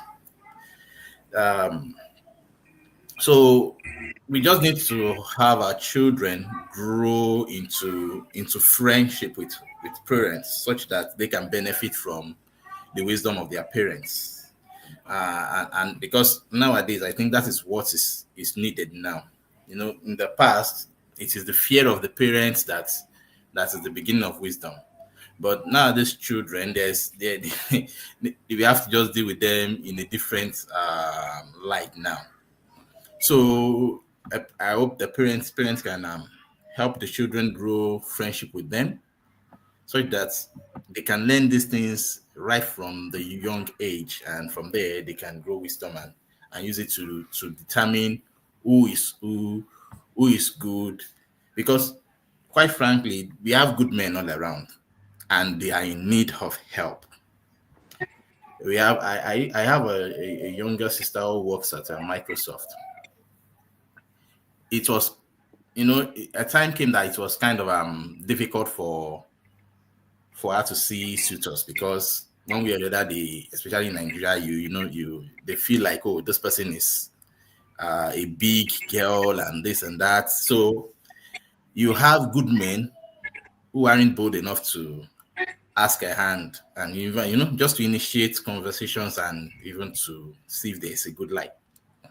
And the funny thing is that you have the ones who are the playful ones, who are the Maradonas. It's like they know about these businesses and they are the ones that have the tricks and all those things put together. So it takes a lot of wisdom on her part to see how that when she got married, she got at least they're enjoying themselves, and hopefully it lasts till they do themselves part with death. So those are the kind of wisdom that we just need to pass across. But my emphasis, because I really came in when Tobi was trying to talk about men who want to play around, and I still believe there are a lot of good men out there, and a lot of them also need help from good women out there. So I don't want it to appear like every man has ulterior motives, but we need to also understand that largely men are calculative. That he needs your visa doesn't mean that he wouldn't take care of you as a man. But the thing is that he's been calculated to say, okay, if I'm going to help myself in this scenario to at least I need to get to a better environment and things like that, I just have to see somebody that will help me. So sometimes it might appear like they are kind of greedy. But because the question the man asked, fine, I think further steps show that maybe he had wrong motives though. But I will still say that some people will do that. They will have pure motives. Sincerely speaking, they'll be like, yeah, on that they just should be sincere enough to open themselves and say, this is why I'm asking, and this is me, this is the way I'm thinking at this moment, this is what I'm seeing, this is where I am going, and this is what I need, and this is it. So from there you can honestly judge the person. That will fine. Because I believe if one is sincere enough and opens up, I think there should be a level of that shows a level of respect that the person has for you, and I think that should also be reciprocated. So that is just my opinion, that there are a lot of good guys as well that need help, and they might toe that line, but deep down, if you just check one or two more, excavate the surface, you realize that deep down they are good people. That's my solution. Thank you. Thank you so much, Amy. I really appreciate you saying this. As someone that lives in the diaspora, I want to ask you this question. When you see the Black Americans come to Nigeria to join their spouse, our men so key on culture compared to living here in the diaspora. They look at the culture, everything culture, like, could you explain that to us if you have any preview of that? Sorry, I didn't get the question well. Like when you see a lot of African American women traveling to Africa to join their spouse. Let's say there's a visa issue. So when they come to Nigeria, do our men complain on their culture, their attitude, how, like, compared to here where the culture is pronounced and the background or what setting this person is coming from? Well, I think if that should happen, a Nigerian man normally is calculative. So, and when you look at that, he looks at, he grades his values as at that time, depending on the kind of person he is approaching. So if this is a woman from the US, for example, coming to meet him, he's going to tolerate a lot of things, because at that time he knows also that he has something to gain in that relationship, which he might not really tolerate to from a Nigerian woman living in Nigeria. Or you get my point? So it is calculative, actually. Yeah. And you won't expect the same yardstick you get to be meted on the African American that came over. Look at what is happening. If you look at some videos now of recent, you see white women even coming to Nigeria. It is from the airport. Older women marrying young boys.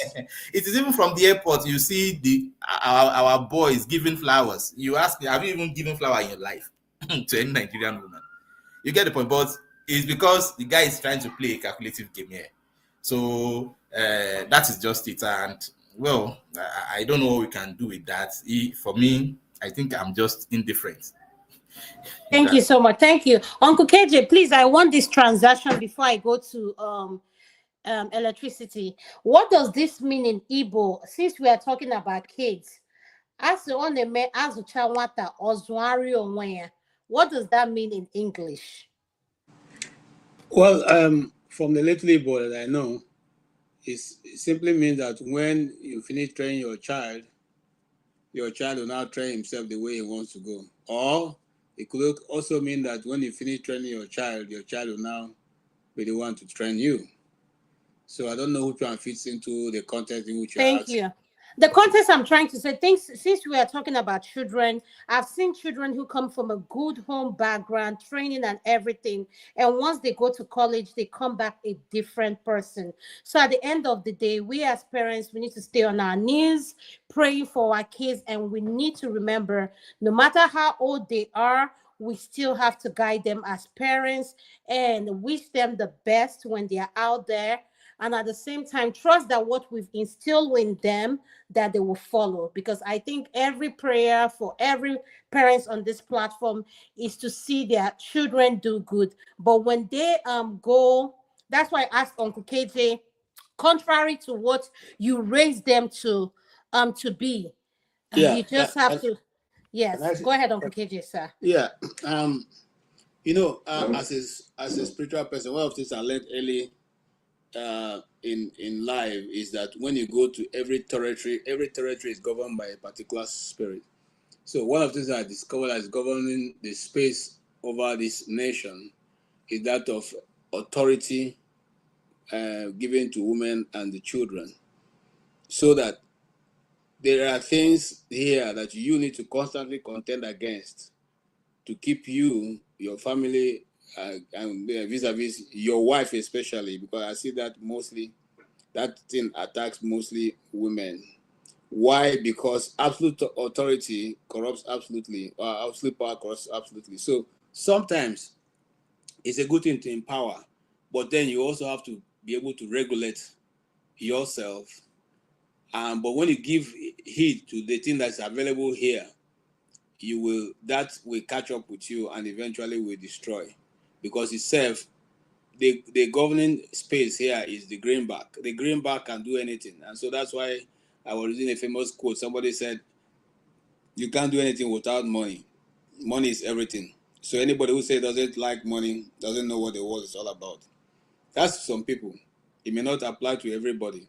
So as parents, one of the things I will advise that we'll keep on in whichever space we are, discover what kind of authority governs that space, and then you can deal with that from your spiritual realm. If you don't understand what I'm saying and not deep in the spirit, you look at what is prevalent around your society, around where you live, and then that is what you should guide your children against, especially. And the more you bring them into understanding how these things operate, the more they're able to guide against it when they're not, when they're not with you, because they will have seen it, they will have heard you talk about it, and you'll have told them how it affects them, how it affects them and how they try to lure you into it and all that. I actually advise my son when he goes out, should not eat outside the house.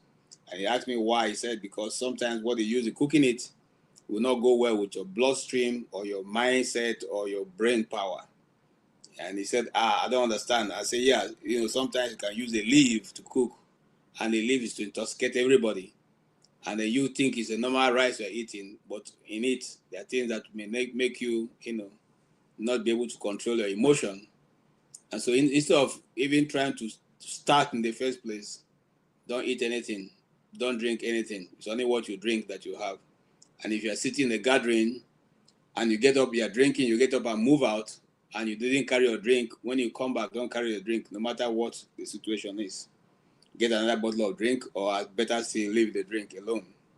I say this because, you see, some of the information coming out from some of these parties, and I don't want to call the name of the parties, there are things you are put into people's drink only because they they took their eyes away, or they were not there at that particular time. So these are the things that are governing the spaces, and we need to always, as parents, watch out for and educate our own young ones. Thank you. Thank you so much, Uncle KJ. And speaking on that, I share the same belief with you. And as a medical professional, there's something called a day-night drug.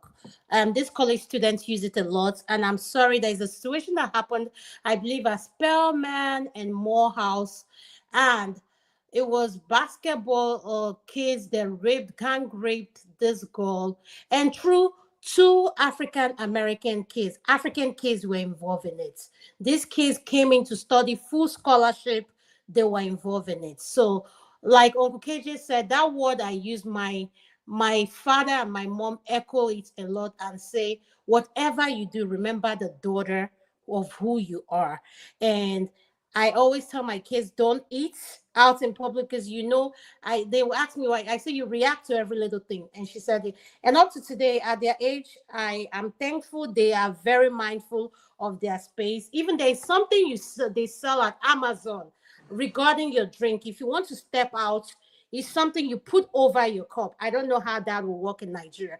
But before you take it out, she goes out in group, because in college you have to have a group of people you go out with, because at the end of the day, one mistake can damage the life of, including you, no matter how put together you are. So my prayer goes out to our children.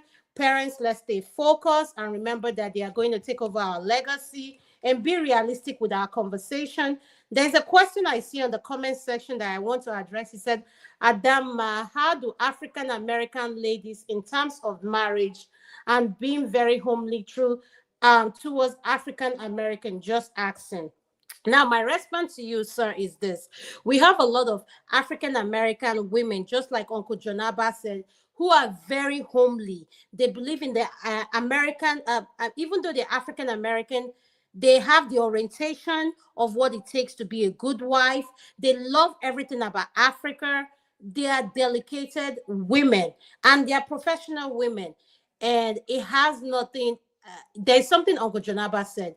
We are product of our environment. So at the end of the day, if you surround yourself with people that smoke and live this lifestyle that you do not want to introduce people to, that's what you attract. I always tell people that you're what you attract. If you hang out with certain people, that's the people that will come into your circle. So I'll go to electricity. I hope I answered your question, sir. Specifically to answer your question so you understand what I'm saying. African American women are very cultured. Some are not, let me not say every, some are very cultural, and most are obsessed with African American men. And I have one, I know, they've been married for over 52 years to the same. She can cook African food than a lot of African women. So just saying. Electricity, you're going to close this segment, then you play the next video, and that's it. Yeah, thanks for giving me this opportunity. What I wanted to say earlier for this issue of advising our children not to eat outside. While I agree, the first one is yes. There is no parent that will not be concerned if their child bringing somebody home and say or tell their, hey, dad, mom, I have a boyfriend or a girlfriend and we're gonna get married. The first thing is I will ask, I have asked before, I do say, does he has papers? I was so careful in asking that because I don't want to come across as being somebody who went through immigration and all that. Does he have, is it, don't you think that is what is looking for, blah blah blah. So it's a genuine concern, and the reason why it's a genuine concern is so that the marriage will not fail. Just like what we're talking about, marrying someone to legalize your stay in the diaspora. As long as it's deceit, it will not end well. On the flip side, deceit cut across both, not just necessarily in regards to papers or not. I have played that game of misleading and deceit, and it's not a good thing. Was I looking for paper? Definitely not. So, if while we're discussing this, we should also apply it in every aspect. I know this is immigration issue. We're not talking personal life. Even when we go to the embassies and everything, we all know what goes on there. So I don't need to talk much on that. In the matter of advising our kids not to eat outside, it's a good thing for health reasons so that they don't put things in their food. I've seen it there. But from my own experience, I come from the angle is that some of us have this carryover from Nigeria, from our parents.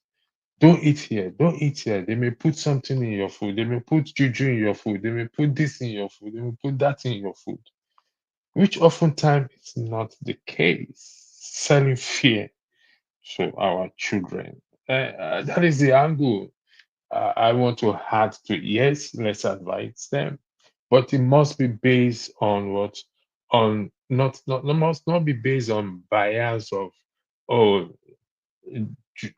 honestly, there's some certain things I can't say here, but it must not be on that ground. Or, oh, they put witchcraft in your food, they put this in your food, they put that in your food.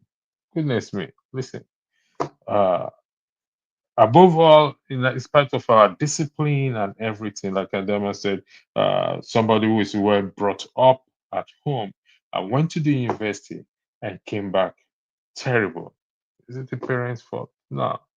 It's all have to do with prayer and advice, being on your knees, and also we have to balance things up for our children. Thank you for giving me the opportunity to speak last. Thank you. I yield the floor back to you. Thank you. Could you please play the next video, please? Thank you.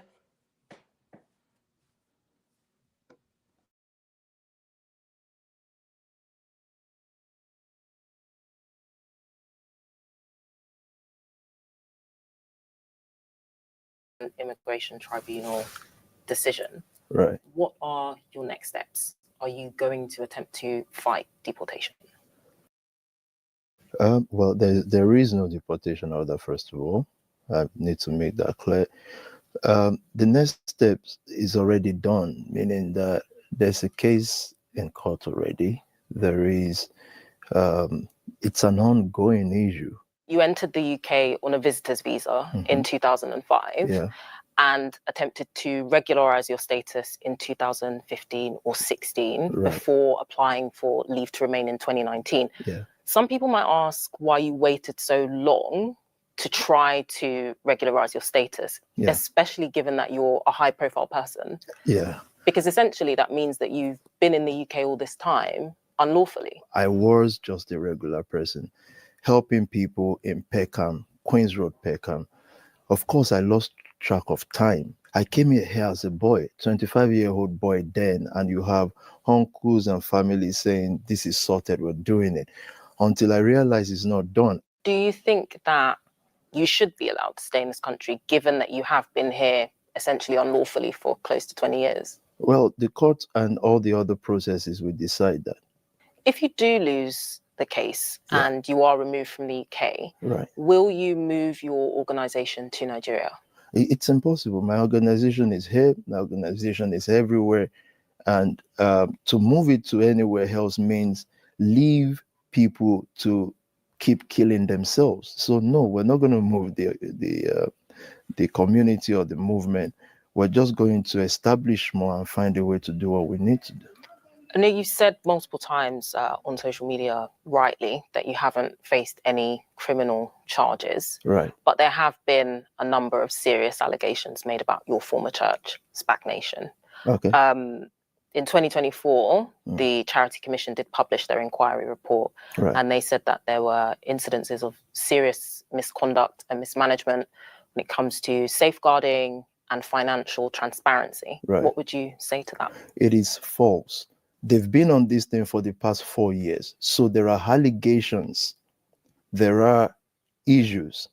Why is the police not involved? Why is nobody facing any inquiry? Why is there no inquiry? But the Charity Commission did say that there was serious mismanagement and misconduct. So that's a separate report. Yes. So with regard to that, what would you answer to what they said? So that's what we're asking the Charity Commission now. What is the serious blah, blah, blah? You can't just say there is a serious this and that. What is it? And who is going to answer for it? You've spoken a lot about how many people you say you've helped, but then you do have these former members who have come out to speak about the exploitation they feel that they have experienced. Right. How do you reconcile your vision with what these people have said? Because they're extremely different. I just finished service today, hundreds of young people. Some of them have been here for 8 years, meaning been in the church 8 years, some 14 years. I've known some of them since I was 14.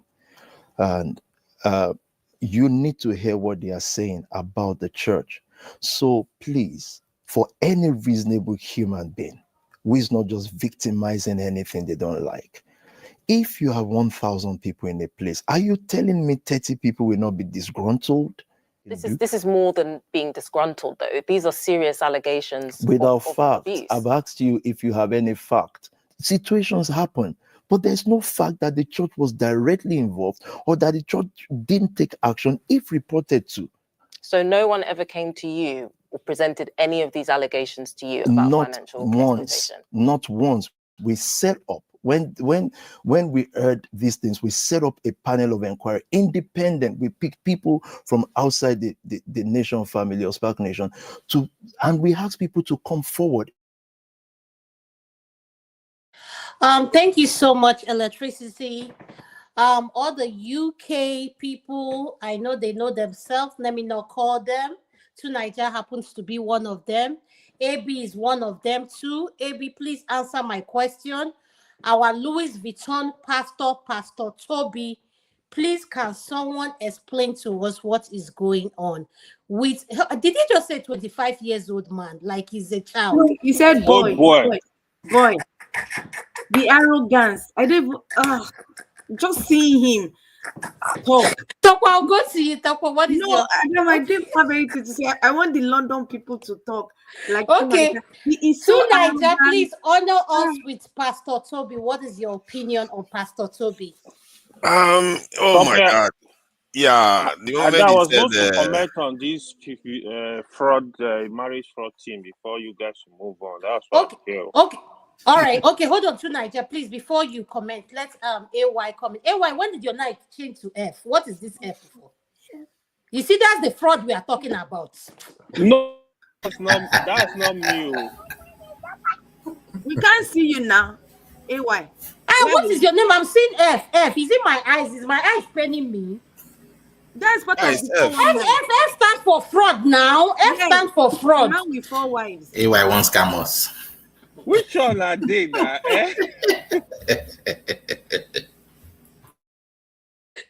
Okay. I need to make very important point on this discussion about this marriage fraud. You see, from experience in the West, right? I think first of all, it's not only men that get involved in marriage fraud. There are situations where the women are the scammers getting involved in marriage fraud. But what I'm going to say is this, right? There are people that are actually genuine in looking for a spouse. The truth of the matter is, my advice to the women, if you are looking for a husband, you meet a man. Some people have this preconceived notion that, oh, he's looking for paper. I usually advise my female friend, I said, stop thinking along that line. Pay attention and try to know the person. Forget about the paper. Forget about the green card. The green card is going to be useless anyway if you are not married. So the thing is, pay attention and look and try to know the person. You see the right person. If he has people, even if he or she, it doesn't matter. But if he is the right person, you see there is somebody you want outside the paper. It's somebody you love. It's somebody that you feel is serious, is responsible. There is nothing wrong when you sponsor the person, even as a man or woman. There is not absolutely wrong. Sometimes we take this thing too hard and we miss big opportunity on both sides, both men and women. Again, yes, we have some certain people that their intention is just to do the marriage for, get the paper and move on. Yes, but we should, our children are growing up now. We should encourage them to try and know somebody. Forget about the paper. There are people in Nigeria. There are people in Nigeria that you can get married to, even sponsor them here. There are people that are serious. They don't really care about this paper thing. Sometimes we put all these things at the forefront and they just kind of like, you just think every man is a scam, every woman is a scam, they need paper, they need this. Again, there is nothing wrong. If you meet somebody without paper that is serious, that is doing the right thing, that is responsible, that you sponsor the person, it doesn't matter. If you not take anything from you, thank you. I want to put that advice here. May I say something? Hold on 1 second before you speak. Hold on. Ewa, have you finished saying what you're saying? Do you have anything to say about the video before? Because I know you're probably babysitting. Do you have anything to say in regards to the video before I go to London? Yes. As regard that video, I have watched that video. I watched that the phrase interview. To be honest, that guy is saying little. He needs to come out clean. I think there are a lot of things that are hidden. Like it's not saying. It seems he has a lot of cases with the government, but he's pretending that nothing is going on. You know, the kind of lifestyle he lives. I don't know any pastor you have that resources to live that lifestyle in UK. What do you do to acquire this kind of cars you drive? Even some of his researches are worth $500,000. So I think he's deceiving himself. I feel he's gonna be in trouble if he's not careful. He needs to do more, come out clean, and try to do the right thing. Of course, he's married to a British citizen. I think at some point they suppose, I don't know why it's so difficult down there. I don't know how the immigration system works there. In America, no, yeah, the spouse can sue and do more stuff to make sure they give him the document. So, but I think in general, that pastor Tobi, I feel that guy is a scammer. I don't have evidence, but it doesn't look real to me at all. What do you do? I mean, yeah, that's just my whole point for now. Thank you so much, AY. This is the question I want to put out to everybody to pick up on what AY said. This is someone in an environment where they can track and prove what you're doing.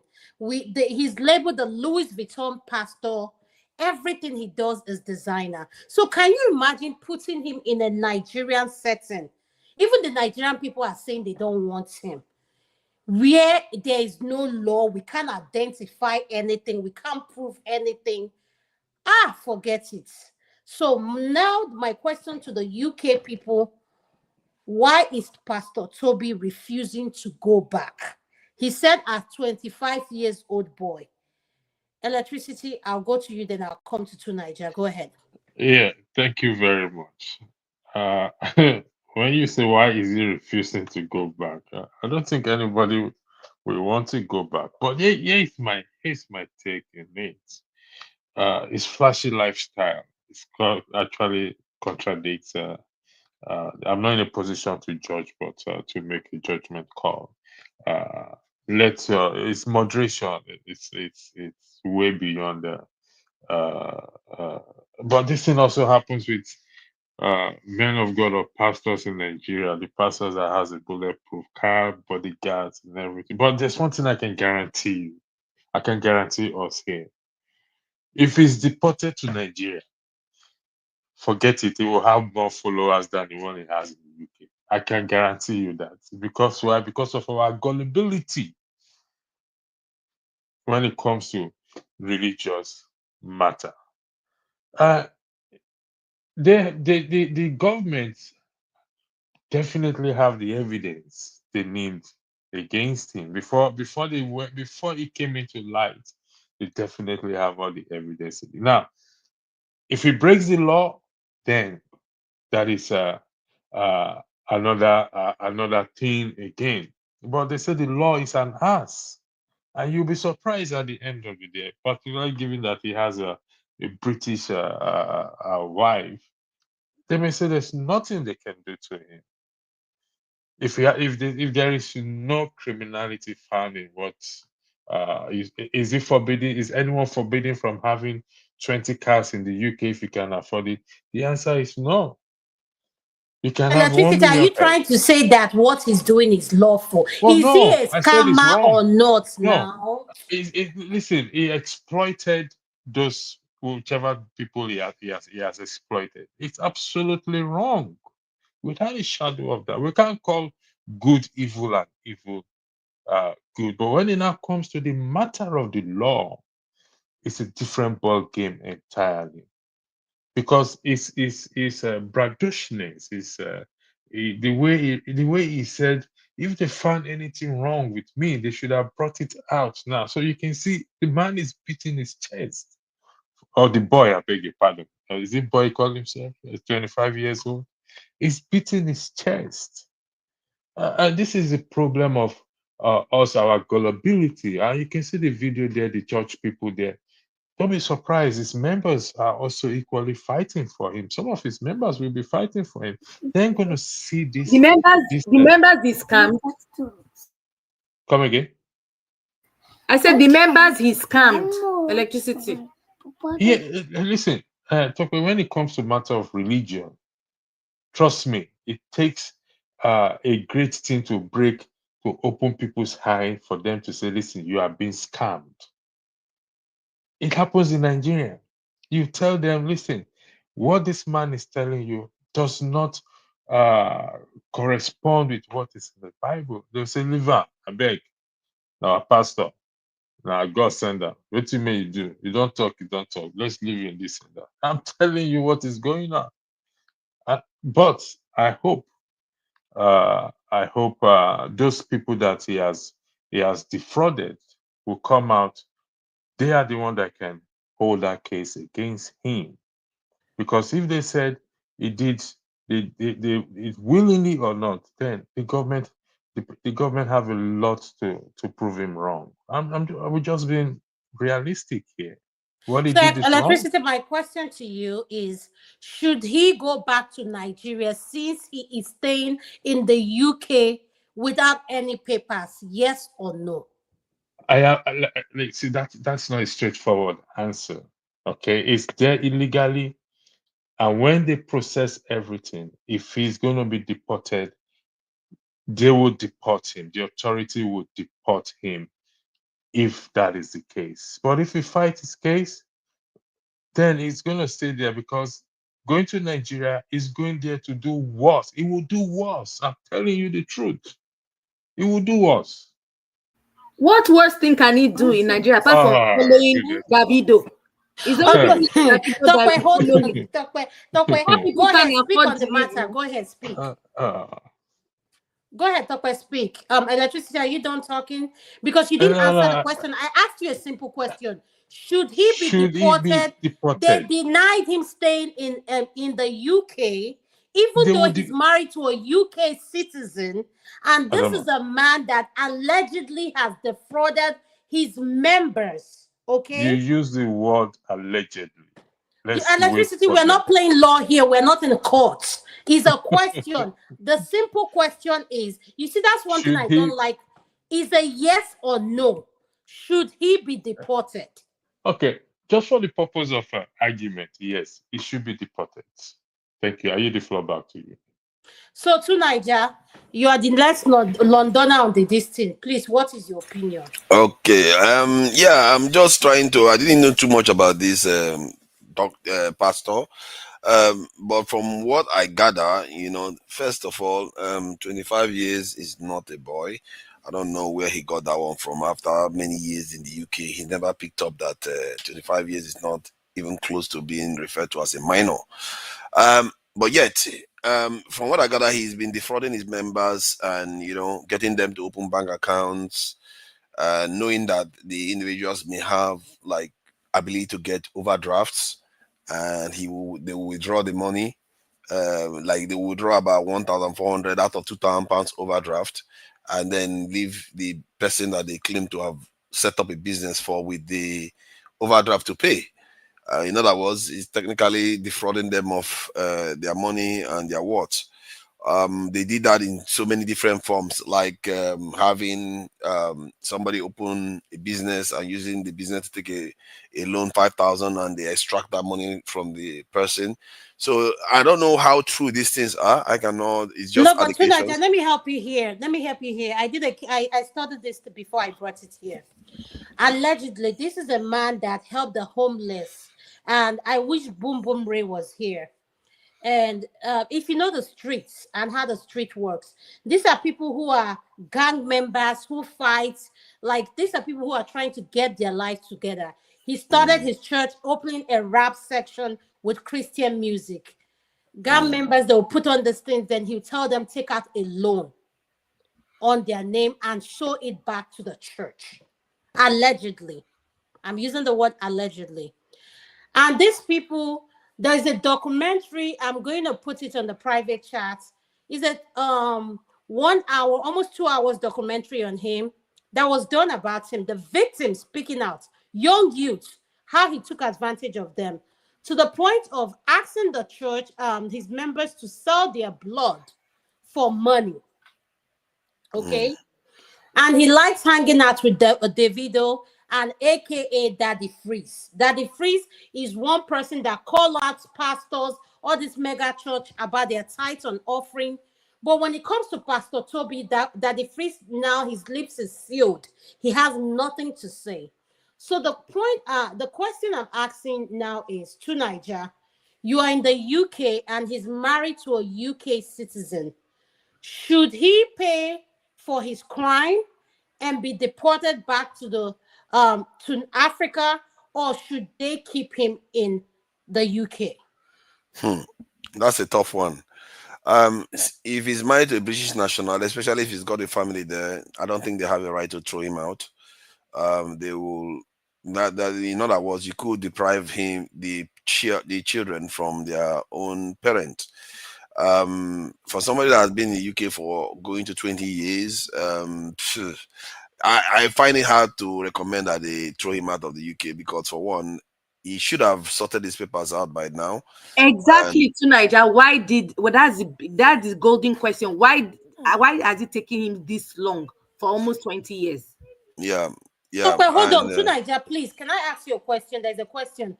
If you marry a British citizen, could you please just highlight us quickly on the process? How does it work?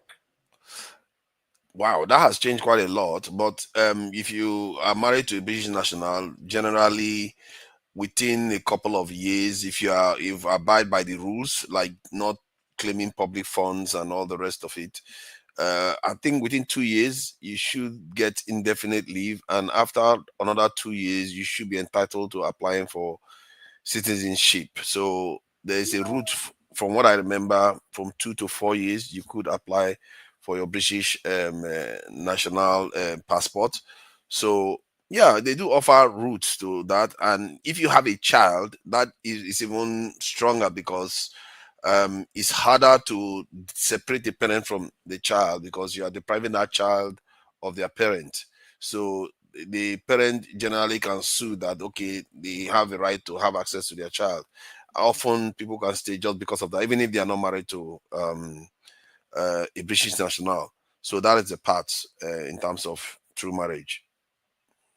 Okay, so now the next question is, what you've read so far about him, what do you think should be done? And be honest, don't be biased, and just say the way it is. I don't think they should not deport him. That's what I would say.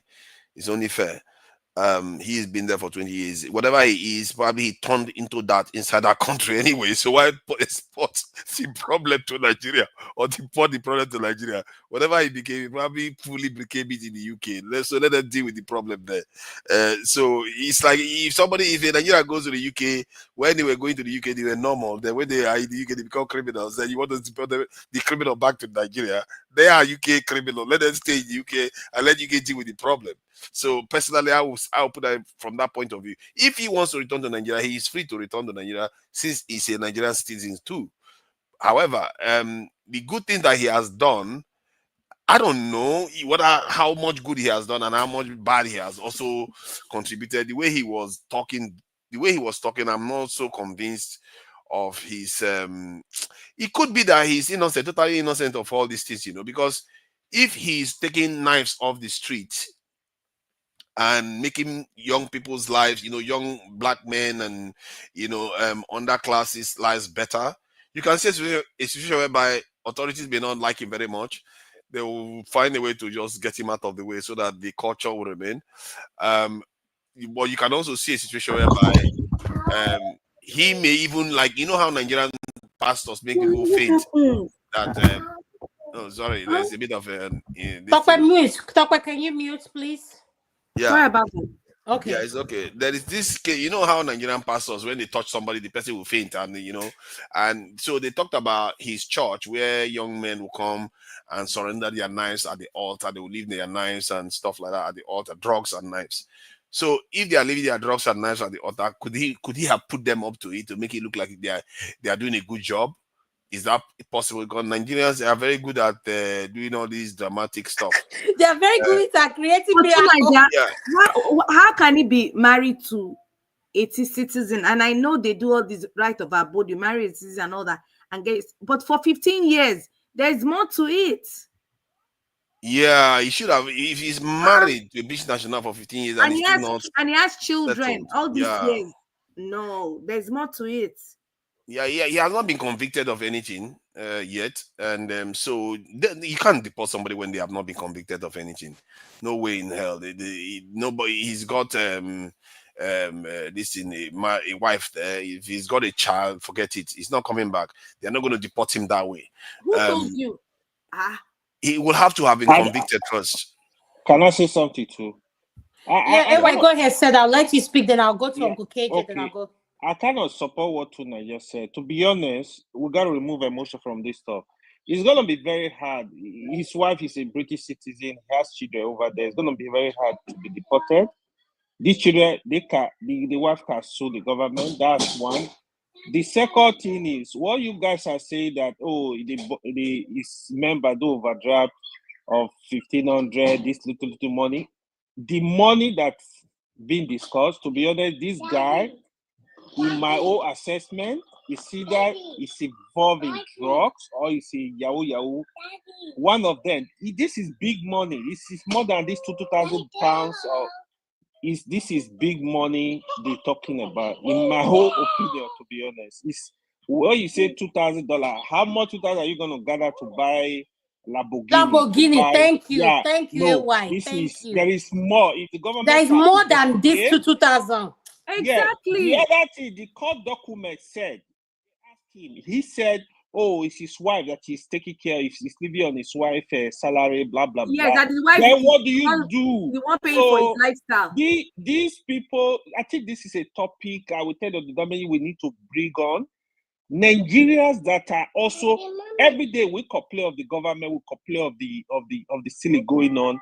So are you giving us a topic, NY? What topic is that you're giving us? Nigerians that are in abroad, every day they do fraud, even when they make a lot of money, they still do this fraud, they damaging Nigerian names. They need to also understand that the young ones, they'll come to these countries one day. We need to build a country. The image of Nigeria, it is our duties, all of us. It is our duty to protect it, to make sure when people look at Nigerians, they say, these are hardworking people, these are educated people, these are good people. They need to stop. This yahoo is getting too much. And they make this money, they go to party, waste the money on stupid stuff, and it's not that they will invest. There are countries that are even doing this yahoo thing that you don't hear about them. Chinese, India, they are fully involved in this stuff. They make money, they move money into business, and they become disciplined. Our people know, but they keep doing it. But we will stay here. We insult the government. Yes, I also do, which is good. We bash the government, but we as people, we need to stay away from this kind of mess that will bring the name of the country down. Thank you. Thank you so much. Thank you so much, AY. I really like what you said. I'm going to call to Tobi, then I'll go to Uncle KJ. Tobi, what is your opinion on this topic? On Pastor Tobi, I really don't know his case apart from the fact that I see one 419 deceiver on Nigerian diaspora deceiving everyone with his lavish lifestyle, living off of from people's sweat with designers, and that's all I can remember about him, and showing off with celebrities, Nigerian celebrities. That's all I see. I all that taking murderers or those doing drugs out of the streets, all that one na bobo. Na boju. The guy is simply a 419er. There's no other way to explain it. You guys be careful before they come and sue you for defamation. Yes. You see, may I chip in something, please? You see, the part that actually struck me is not him not regularizing his stay. That's one part that that's a red flag. A lot of question mark. However, this not regularizes his stay may also be from the Home Office. He may have applied, and for one reason or the other. Hi, electricity, BVR, electricity. 25 years and 44 years. 2019 applied. Hold on, please. I want to recognize someone. Let me finish. Electricity, please. wait. I want to recognize someone.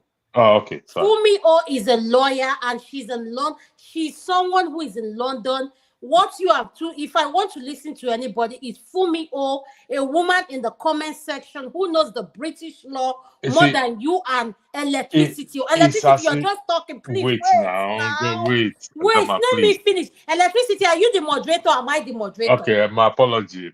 Thank you.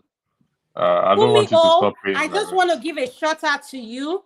Please, my question to you now, with your legal expertise. I know electricity has legal expertise as well, but your own as a woman, I want to recognize you. Please, okay. Let me highlight a comment. Please, will you suggest that Pastor Tobi, what will you recommend as a legal practitioner that has practiced in UK? Thank you.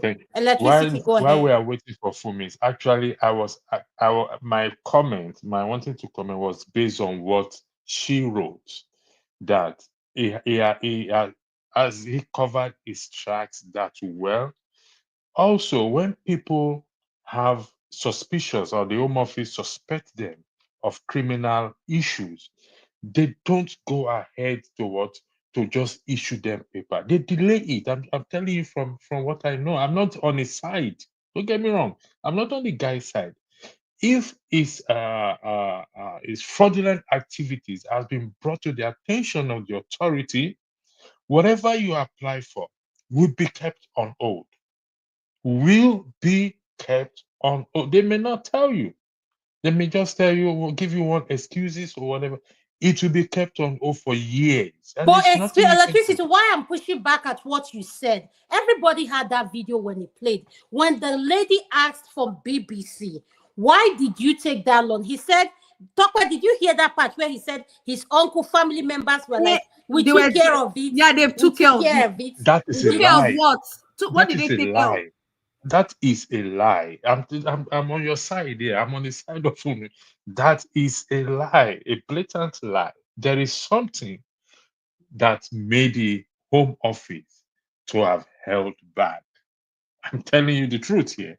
Something must be going on for the Home Office to say, you know what, let's hold back before we do this, before we issue anything. It's not today his attention this person has come to the attention of the authority. Look at what Fumio said. They sit over 5 years. It's been investigation by CPF for over 5 years. So they have something.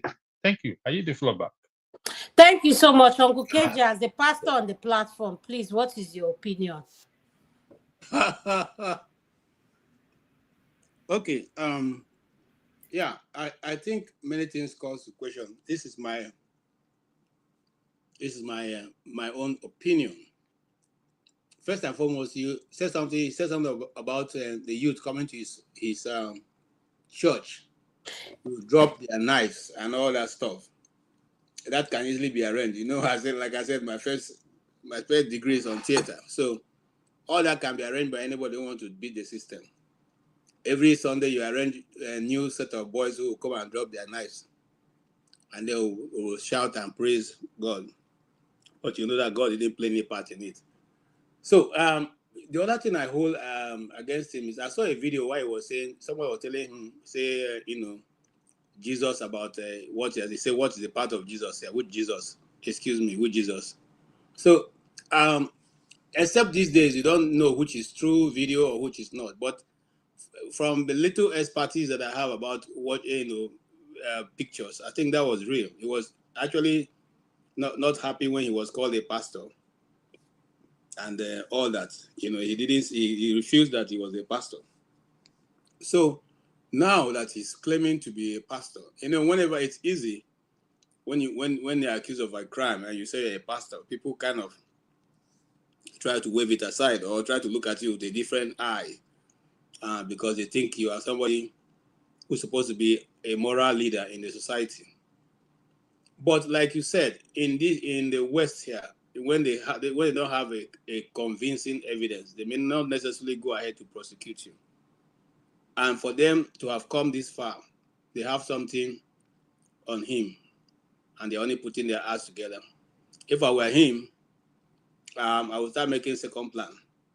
The reason why he doesn't want to come to Nigerian prison, because of course you know how Nigerian prison, he can't survive Nigerian prison for 6 months. You know, they will deal with him, they will raid his ass and all that. So it's better for him to stay in UK prison, and or rather stay in the UK and face whatever consequence that's going to come to him. Is more preferable than coming down to Nigeria. I dare to say that my annoyance especially is the fact that when these things happen, when they swindle the people and taking their money, they will claim to be men of God. You know, and the Bible says, if you love me, feed my sheep. Peter, if you love me, feed my sheep. It didn't say, Peter, if you love me, let the sheep feed you. But these days, emphasis is laid on the sheep feeding Peter. And that's why some of them now, they don't know what to do with the money. They're buying private jets and all kinds of stuff. Look at the kind of cars. For instance, let's assume let's concede without, let's agree without conceding that what he said about his business is correct. So what part does all those vehicles, those watches, those shoes, which part does he play in being able to, win the children out of the bad situation they find themselves? Because if that is what the children are after, and that's the same lifestyle you're introducing them after winning them over to Christ, how does it make sense? So this is what I'll be asking if I was an investigator. Yeah, if you see that you are looking at these people, they are trying to live on a fast lane, and that's why they're getting into trouble, and you are winning them over. You are telling them, look, come, there's a better way.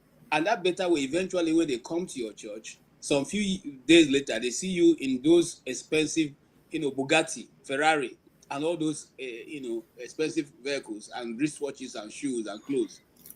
How then do you want them to really, truly be born again and really accept the life that you're trying to introduce them into?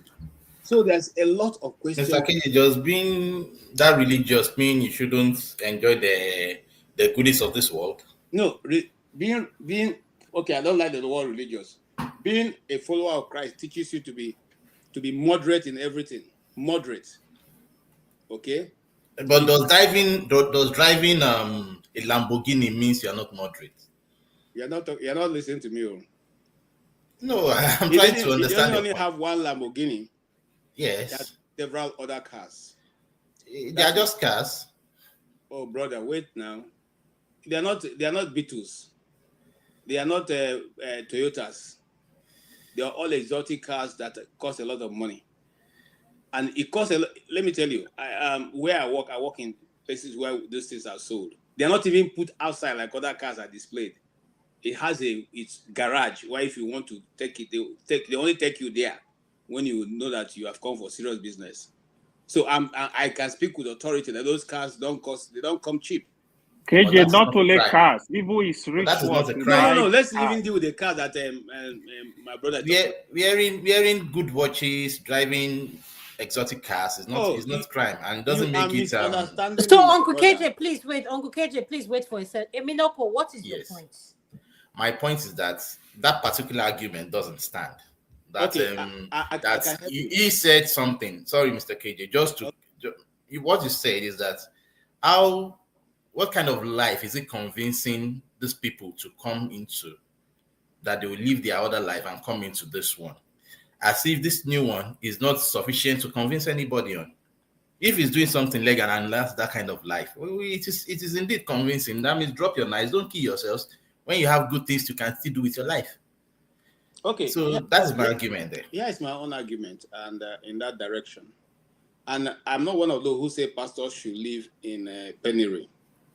Jesus Christ, at the point of being crucified, they had to throw dice to decide who should take his plot. They didn't want to tear it because it was too expensive for them to tear into pieces. So they had to throw dice to pick someone to take it.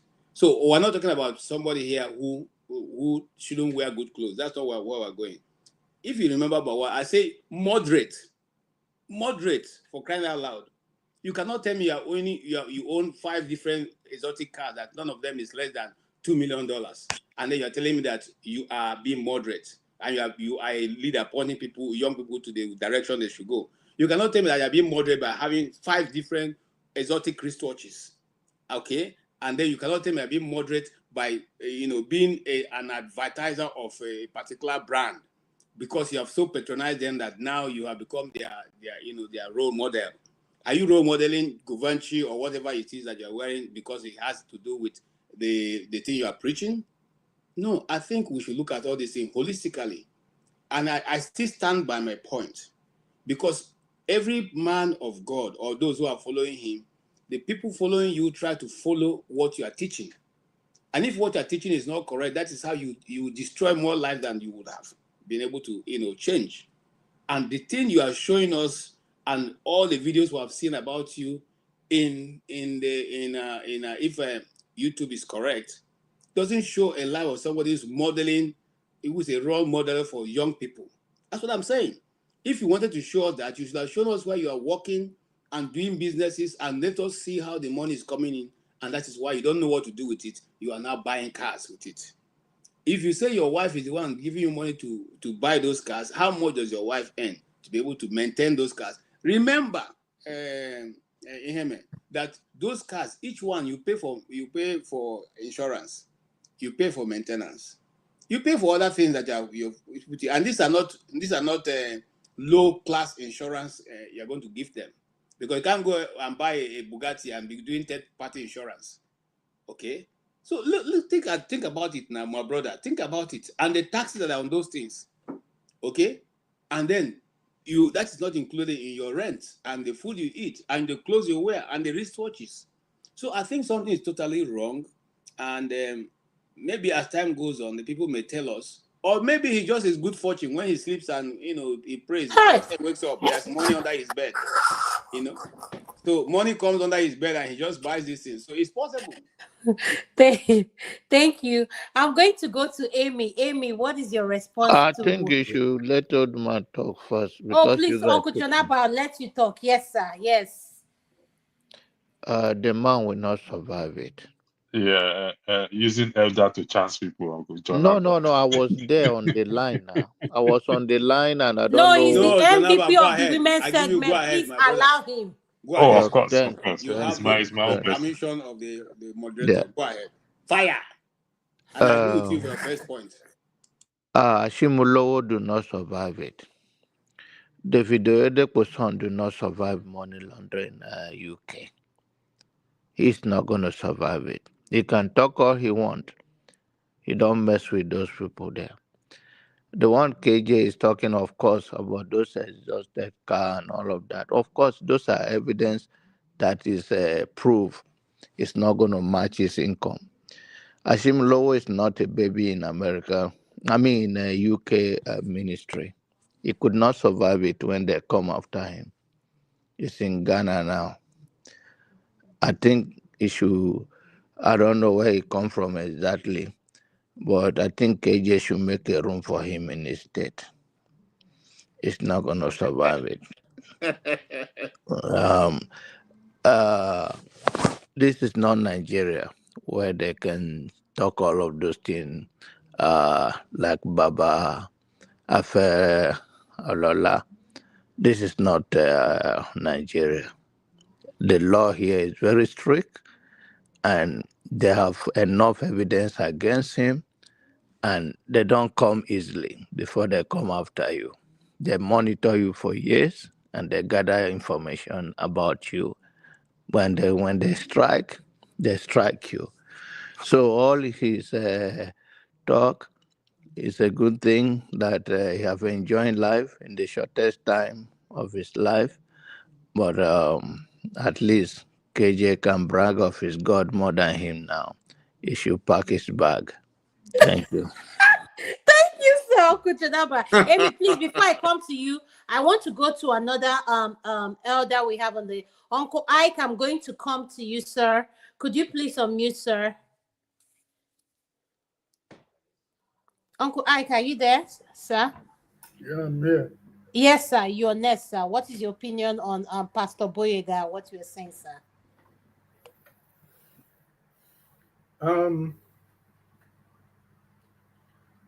The Bible says that whatever a man sows is what he's going to reap.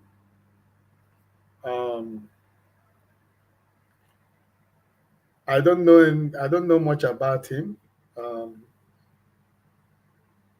But like my brother John Abba said here, we live, all of us live in a developed world where they can train you for more than 10 years to gather their facts and figures and evidences against you. So I think that there is no hiding place for him. They're gonna, if they don't have evidence, they wouldn't start now. So I think, and the British, they're wizards in this kind of situation. So I don't. There is no two-way. There's no escape for him. You know, I'm not, like I said, I don't know much about him. I don't want to. I don't want to go more deep about trying to,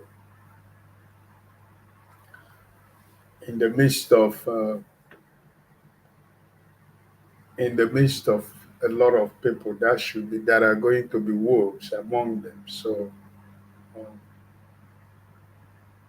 we Nigerians has made Christianity to become like a 419 business, even in the midst of those things that are still genuine people who are serving God genuinely, or who has the calling to lead the flock, you know. But what is happening in Nigeria in particular, and in Africa in general, about men of God, there are so many of them that people respect, you know. It has become difficult for us to separate the real from the chaff, right? So, but my joy about people like us who believe in God is that the Bible says that on that day, judgment is going to start in the house of God.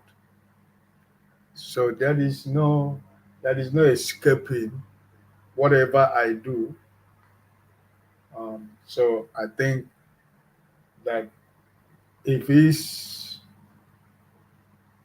is his time to pay for what he has been doing, using the name of God to pay the price, who am I to stop that? But I think, like every other person has spoken here, we live in a countries where things work, where people don't act like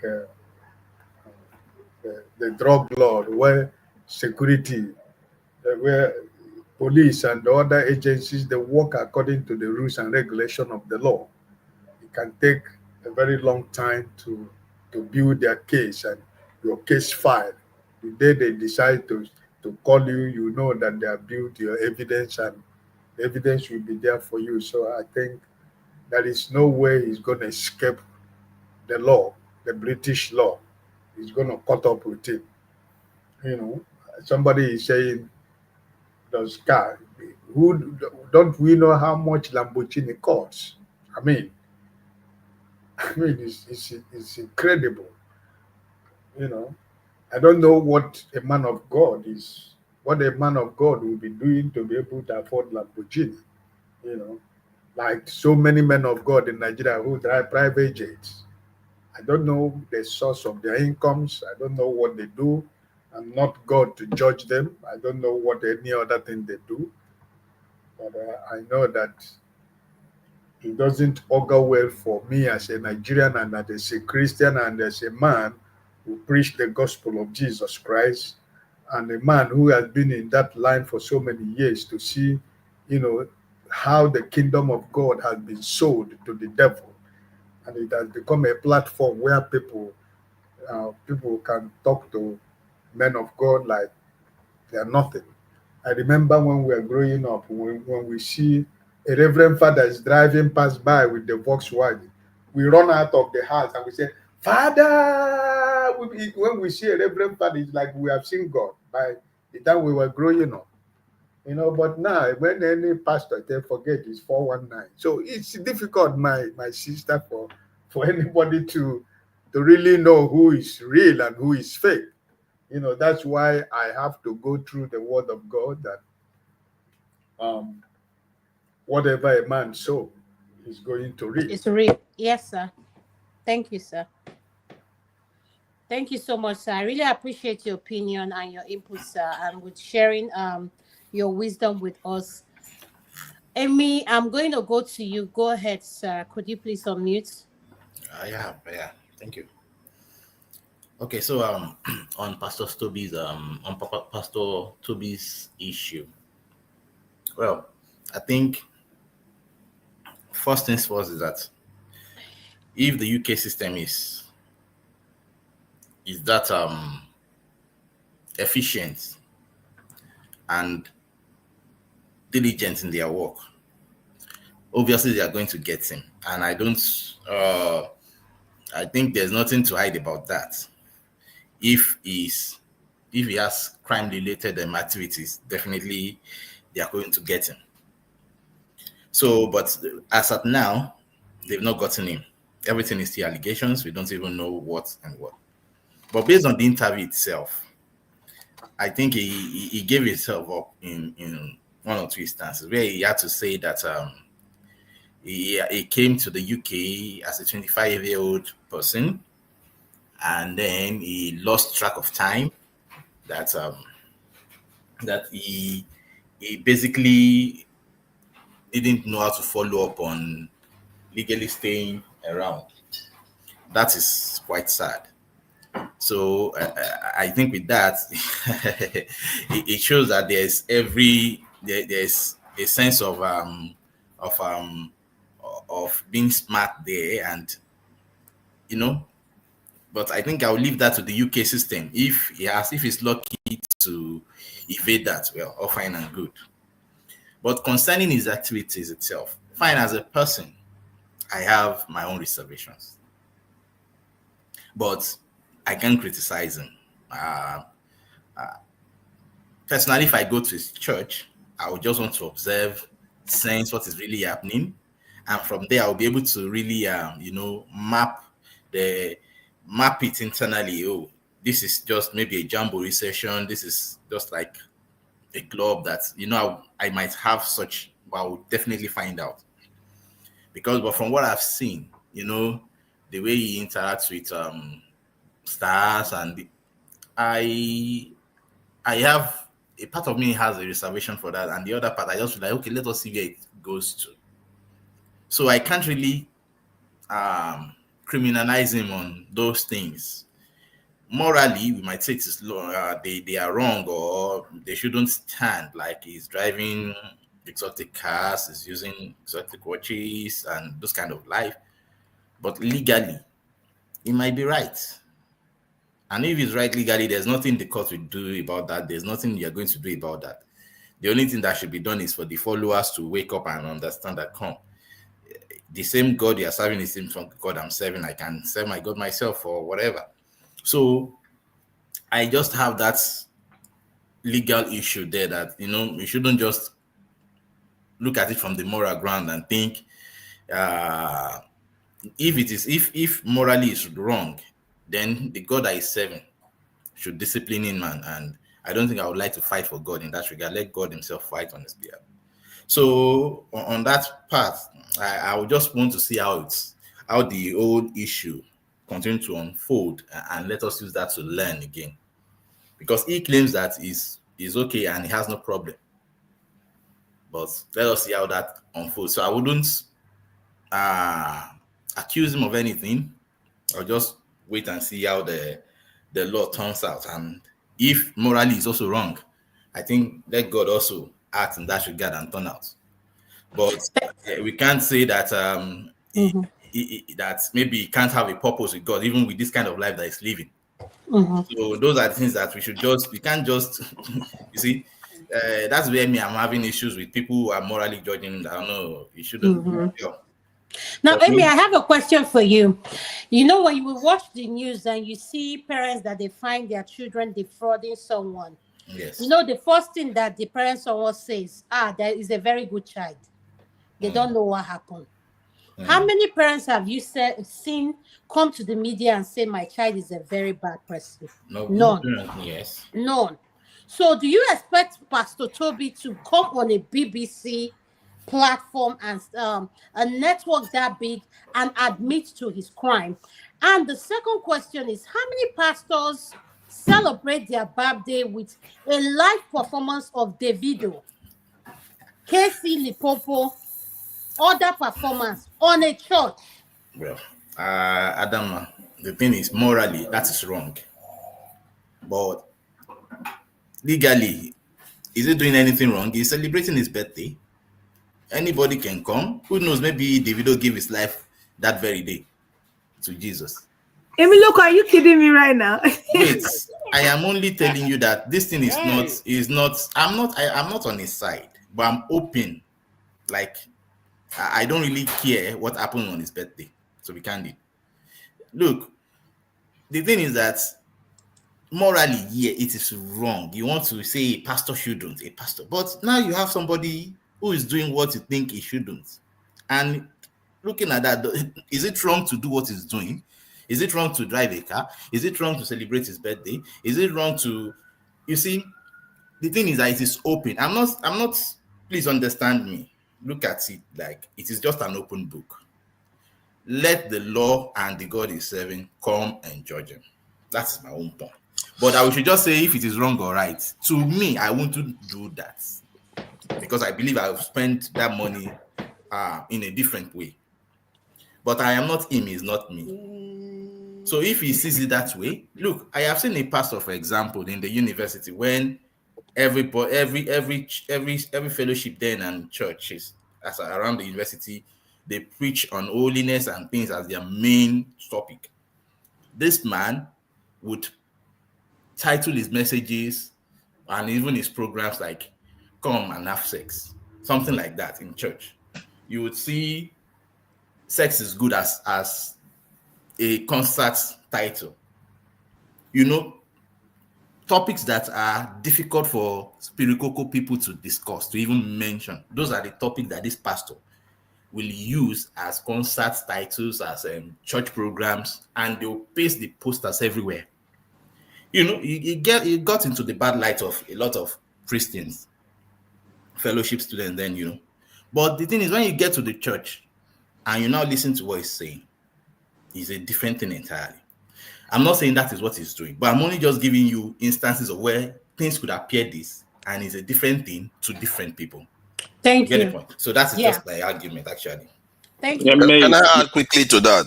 Yes, go ahead. Because I looked into, while everybody was talking, I was looking into his profile a bit. The concept behind his approach was that since young people in London that were getting involved in life crime, drugs, and those things, there's a lifestyle that they aspire to. So he wanted to kind of sell that kind of visual this reality to them that, okay, I'm like those people you are aspiring to be, but I'm taking you in a different direction. You see what I mean? So in terms of the concept, it's sound because you want to have a way of attracting those young people to you and have them surrender their knives and their drugs, whatever else that they are doing. So that is what that's the approach they're taking. And regarding the allegations that I've heard so far, if all of them, let's say all of them are true, it doesn't amount to even 50,000, some of the ones we are talking about, 50,000 pounds. And then the car that he's driving, do we know whether it is his own or it's a rental? If it's a rental, that's a totally different scenario now. He may not even be very rich, but be able to afford to rent a car, a Lamborghini, to just show off to everybody, you know, to sell a lifestyle. So that's why we have to sometimes be a little bit, we have to know more. Exactly. We need to know more. It is not just black and white. That's just my own on this issue. Okay, thank you so much for. Let me add to it, Ada. Oh, hold on, Mr. Richard needs to talk. Then I'll come to you, please. Mr. Richard, is you. Go ahead, sir. Thank you so much for everything you've been doing. For me, I'm not casting no judgment, and I'm not gonna.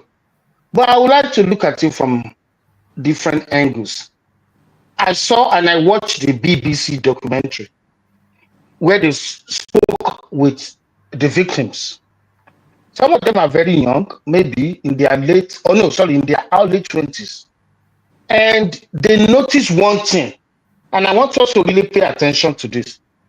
The young people said as soon as they get them into the organization, the first thing is that they open companies in their names, or maybe for them. They will open company for you, company that you never register by yourself.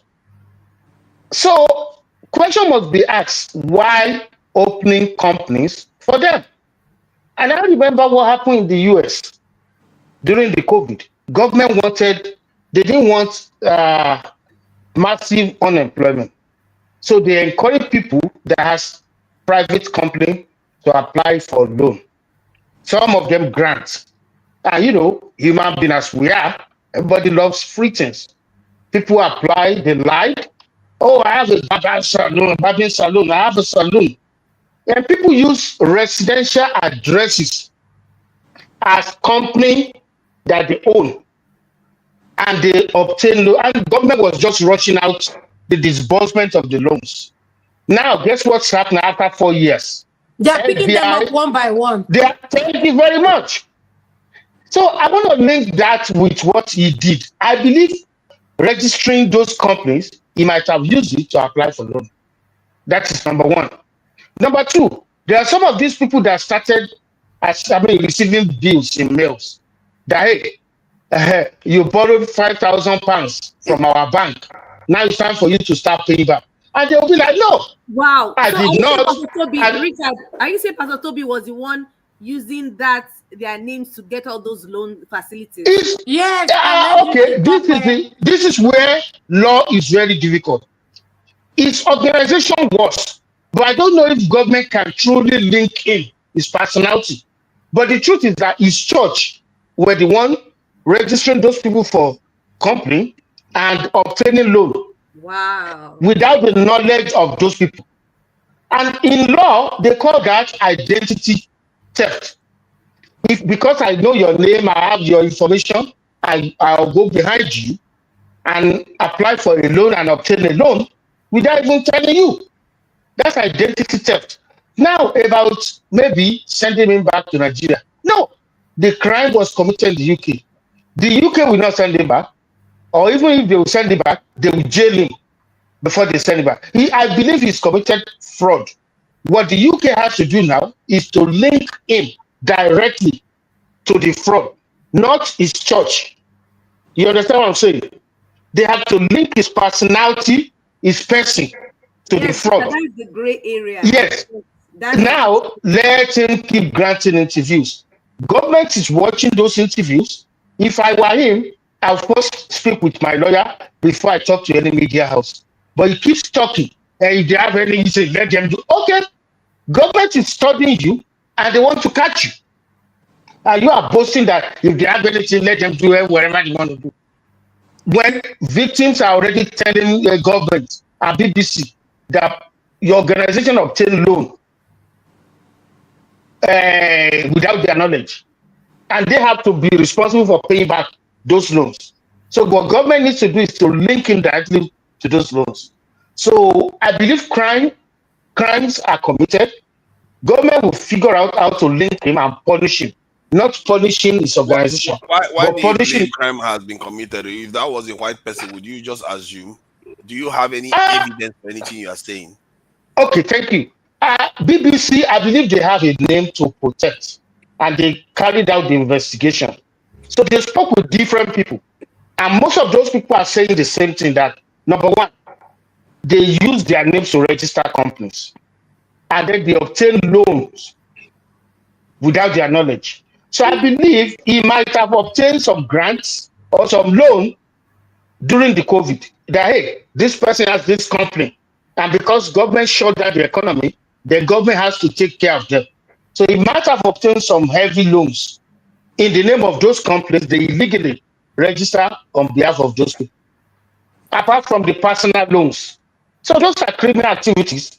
When I use your information to obtain loan in your name without your knowledge, that's a crime.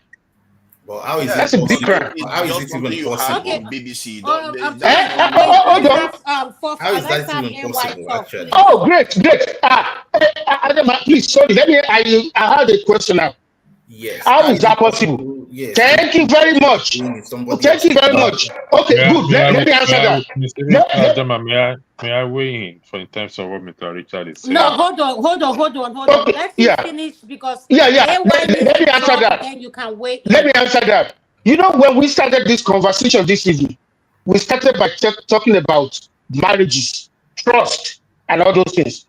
If you watch crimes in America, one of the things couples does is this.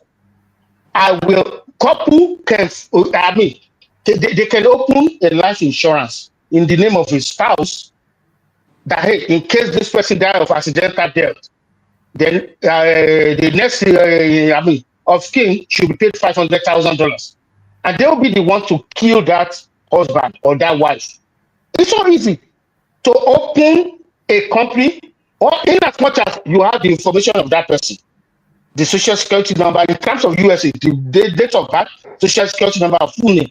You can open a bank account in the name of that person without the person's knowledge. So it's very possible. Very, very possible. It's even very easy. Any other question? That's interesting.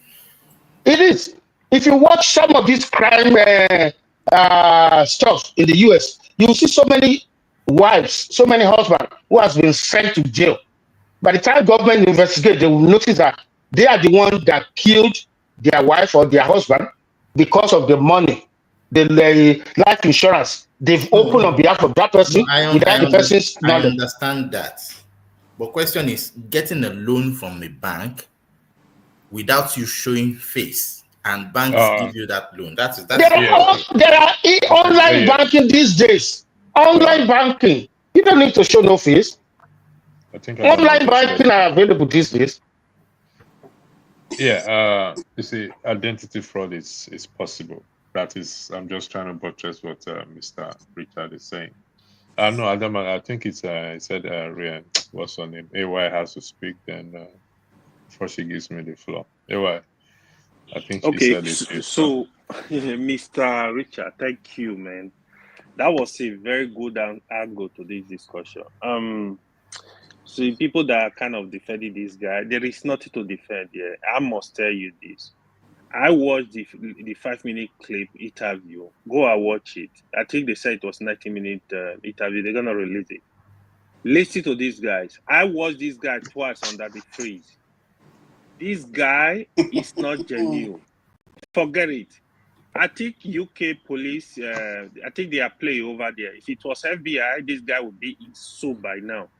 This is a guy I have seen giving $10,000 back to Davido's wife as gift. Come on, man. We gotta, for me to give you my $10,000 cash, the money I work hard for, you go explain Kaya what you want to use and do.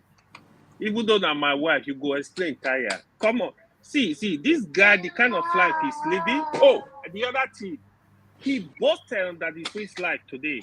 Is, you know what he said? He said, oh, even if they return me to Nigeria, 2 of my shoes, if I sell 2 of my shoes, I can live with the money for 3 years. Go and watch it. Can you imagine? Yeah. That is what he said. Watch the interview today. He got it with Deceit. It's on YouTube there. The way he speaks, the level of arrogance is on another level.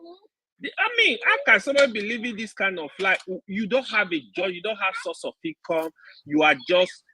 He's gonna pay. To be honest, I think the government. I think he's another hush puppy kind of. Have you seen the way pastors talk? Huh?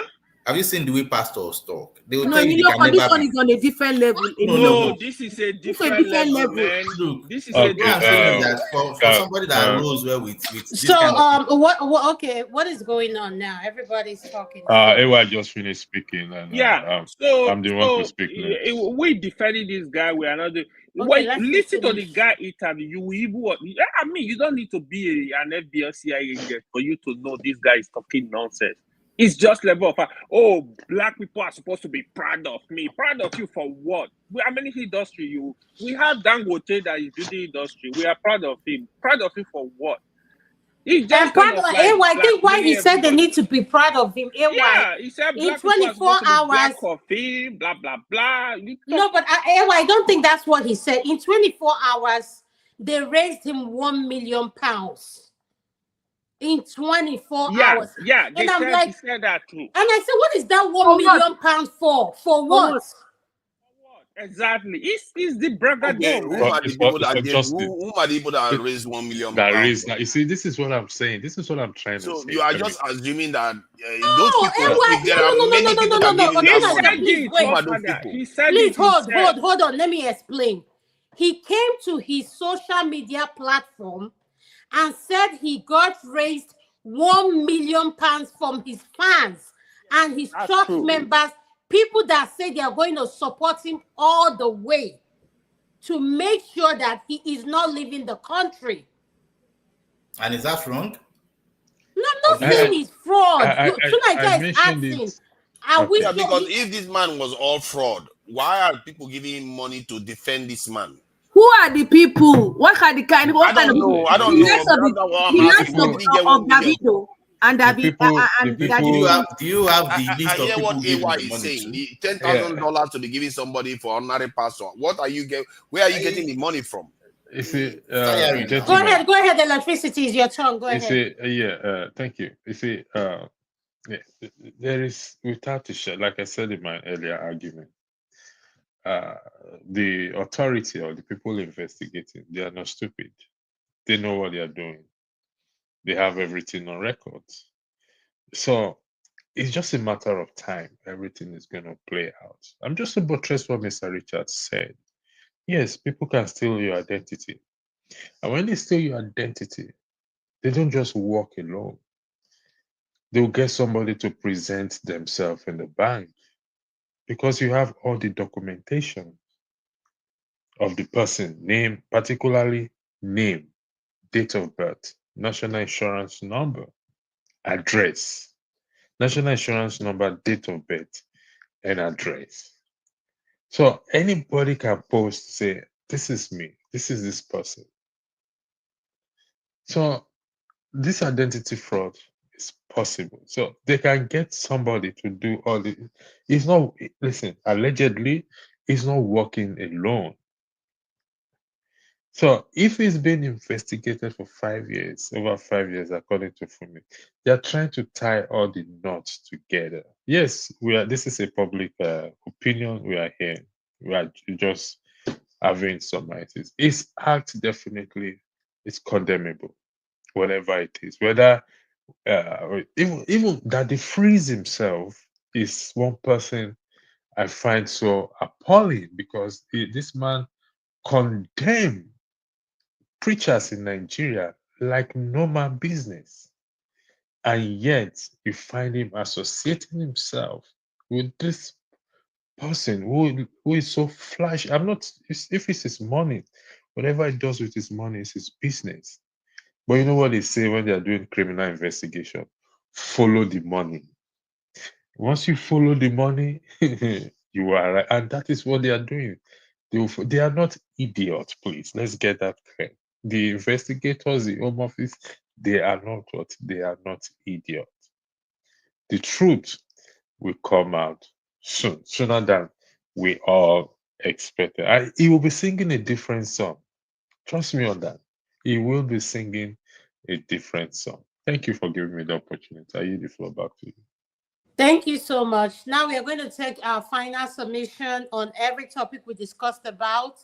I'm going to start with Uncle Janaba. What's your final submission?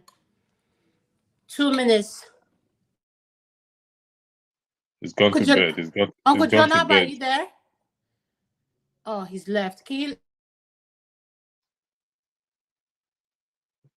you remove him? Can you remove him? I think he's gone. All right, Uncle Jonaba. I'll do that. All right. Yeah. Hey, what's your final submission? 2 minutes. Hey, what's your final submission? Yeah. Okay. 2 minutes. My final submission. Okay. I will comment on the issue of the green card fraud, marriage fraud, all this kind of stuff. Yeah.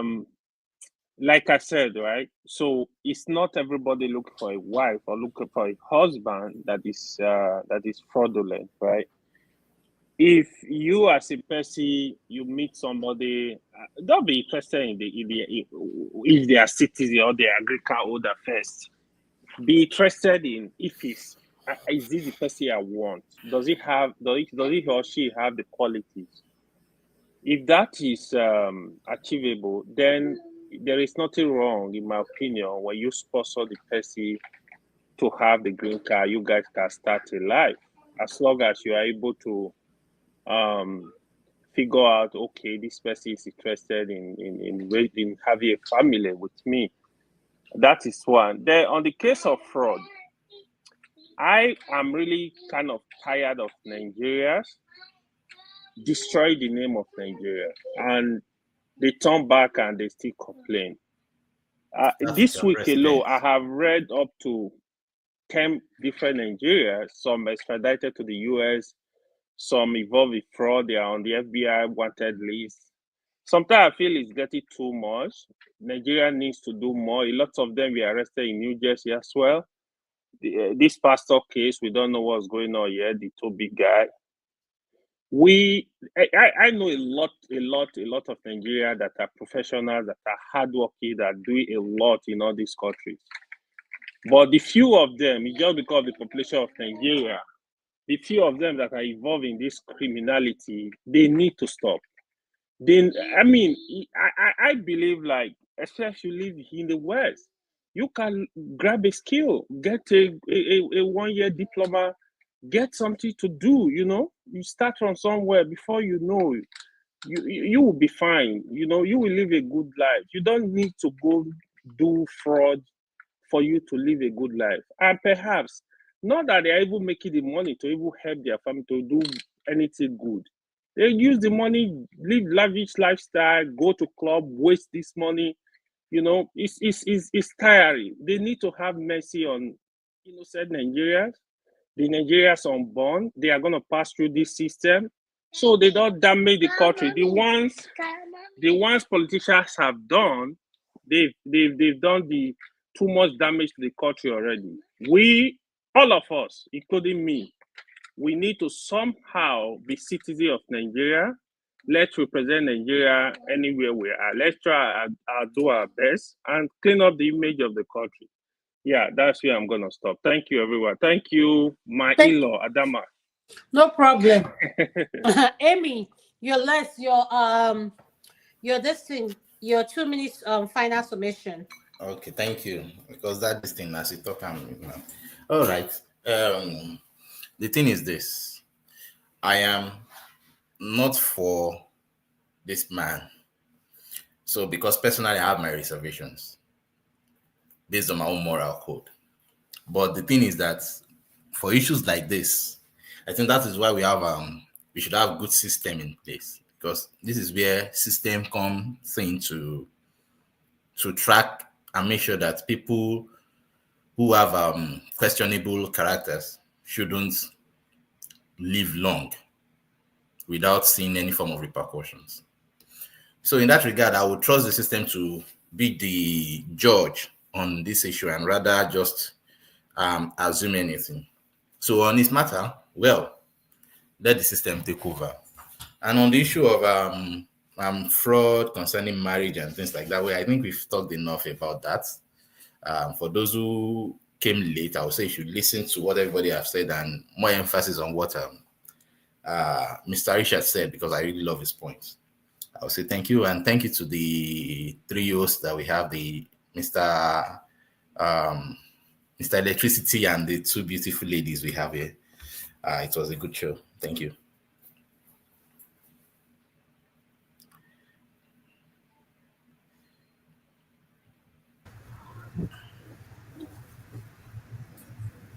All right, we'll move on to Richard, your final submission.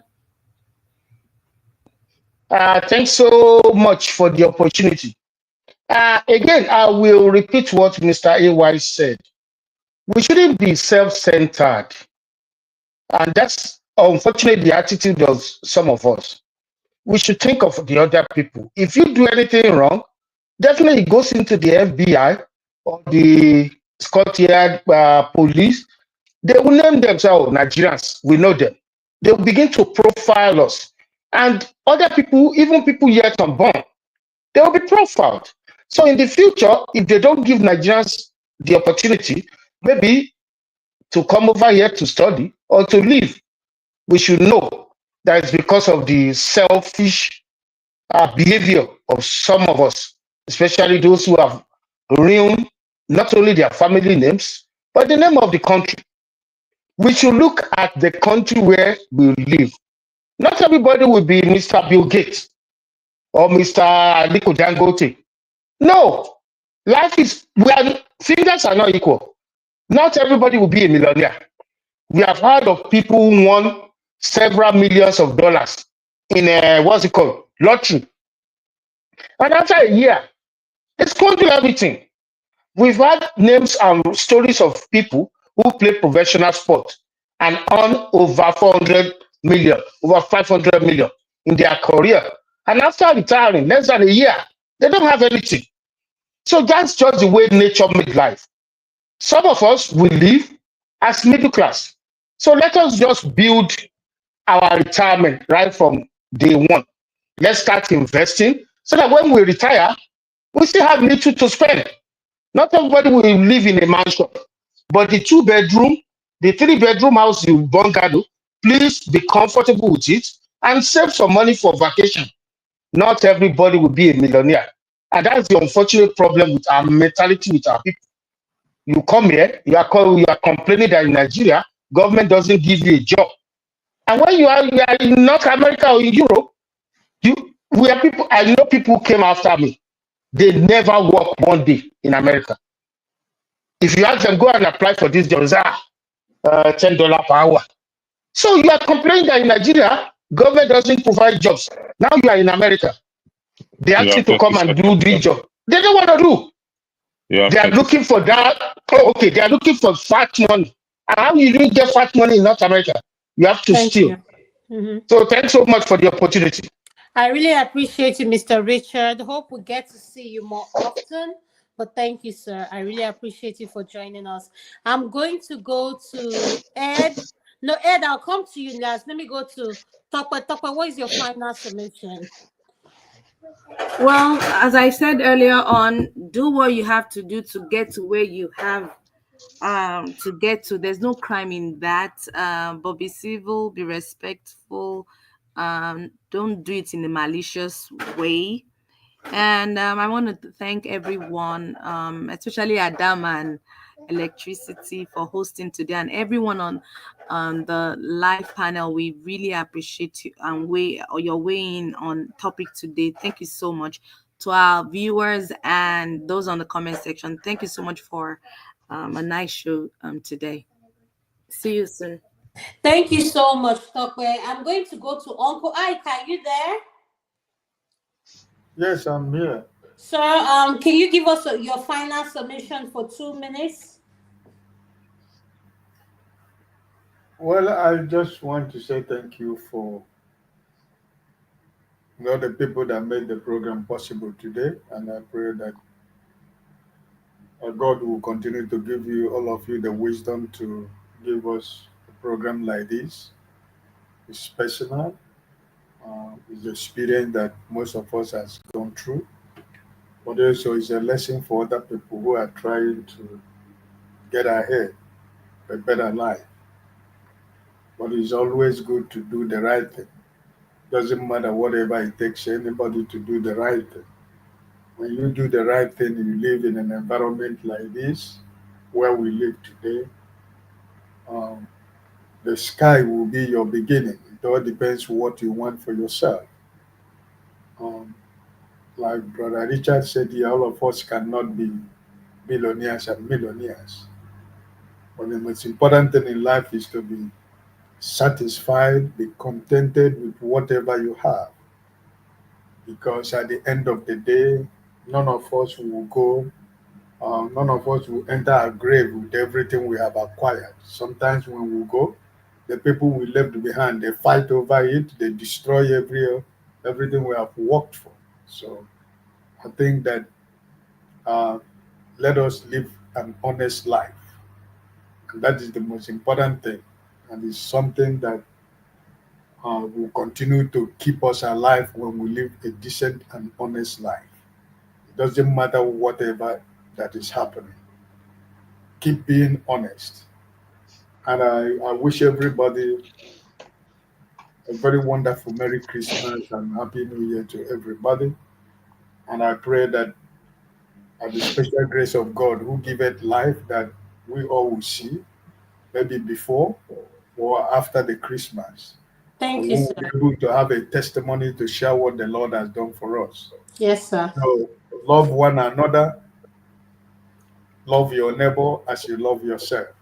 God bless you and a blessed week for everybody. Thank you, sir. Thank you so much, sir.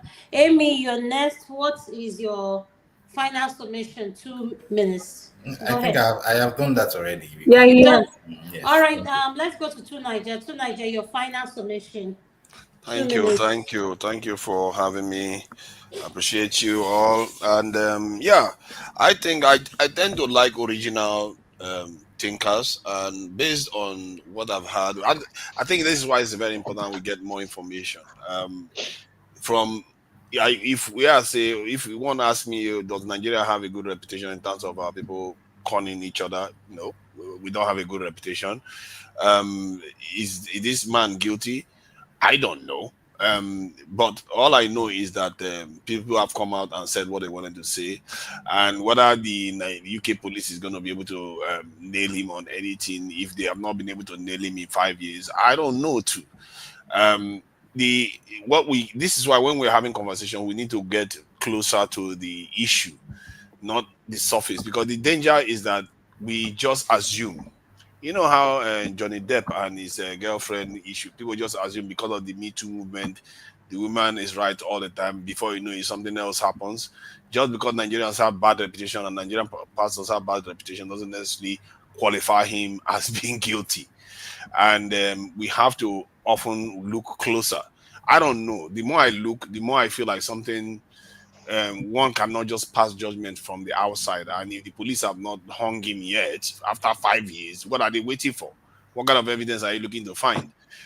So on the women, marriage stuff, I'm a bit curious why that wasn't put in the terms of, how our Nigerian men go to Nigeria and from America or the UK, go to Nigeria, get a wife, go back to the America or the UK, and immediately, according to one panelist, said the moment the woman drops her bag, she's filing for divorce.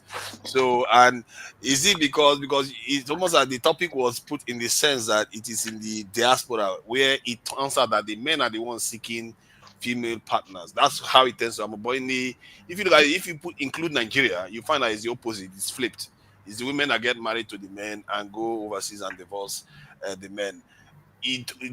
For me, where that it becomes a problem is when there is dishonesty and betrayal of trust. Because if you take an oath to somebody, you can't just take that oath on the basis I just want to win, get this in a card and stick green card, and the moment you get it, then you just up and abandon them. Whether they have children or not, you do that. That is just evil behavior. So in general, if I'm to advise people, just try to be, no matter how painful it is, try to be as up and open about your intentions as much as possible, because it makes it easier for people to forgive you when you wrong them. God knows I've wronged a lot of people. Thank you very much. Thank you so much to Niger. I'm going to go to Uncle KJ, your final submission, 2 Minister. Okay, thank you so much for allowing me to participate. My conclusion is going to be very short. Please, when you're doing your monkey business, leave God out of it. It doesn't help us or the society itself when you have to drag the name of God into everything that you do. Hey, Make God businessman. fight for himself now, Mr. KJ. Mr. KJ. Now wait now, boss. I'm talking. I'm even more. This is my constituency than even yours. I know, I understand, but the So thing I is know what I'm this. talking about. I know, but can God not fight for himself here? Eh? Can God not fight for himself here? No. Are we fighting for God? We're not No, fighting when for you God say you now. should leave the name of God out of it, it is not only you Yes, that have God. because It might not even be your God is calling. no. The title that is taken, I don't have a problem. You didn't have that title there. Yeah, and I'm not accusing him of anything because I'm not here to. I'm not the law. Okay, I'm not accusing of anything. I'm just simply saying for those who have intention of doing things that are not proper, leave God's name out of it. You can take any title. You can be a professor. You can be a doctor. You can be decide to take care of whatever, so that society can heal from all the nonsense we have brought to the body of Christ. I agree with you 100%. I'm just Now again, on the issue of those who, have to. I always like to be on the side of the law. That is what I mean. That's been my life. So I don't know how to advise, contrary to what I've practiced all through. So I will always ask people to please be on the side of the law and do what is right. That what you can defend in your, by yourself, and your conscience can go to sleep when you sleep. Thank you so much, Adama, Tokwe, and everyone who is in the panel. Thank you so much, sir. Electricity, what's your final summation? Then I'll come to Ed to give for him to contribute on what we spoke about. Then we can end No, it. let Ed go. I'll make the final summation, then I'll end it. I Okay, think go it's better. ahead, Ed. What do you have to say? Oh, thank you so much. I should have been on the panel earlier, but I had domestic issues that I needed to take care of. Anyway, very interesting topics. Can you all hear me? Yeah, we can hear you, Hello? even though you're Yes, whispering. We yes. don't want you to wake up the we baby. can hear you. We know. Yeah, I had to take care of her before someone comes later in her life to come and marry her for paper. Jesus Christ. Well, I'm just joking, sure. The issue of this paper thing, I think, is very, very funny to me. I know I actually broached this issue sometime before now.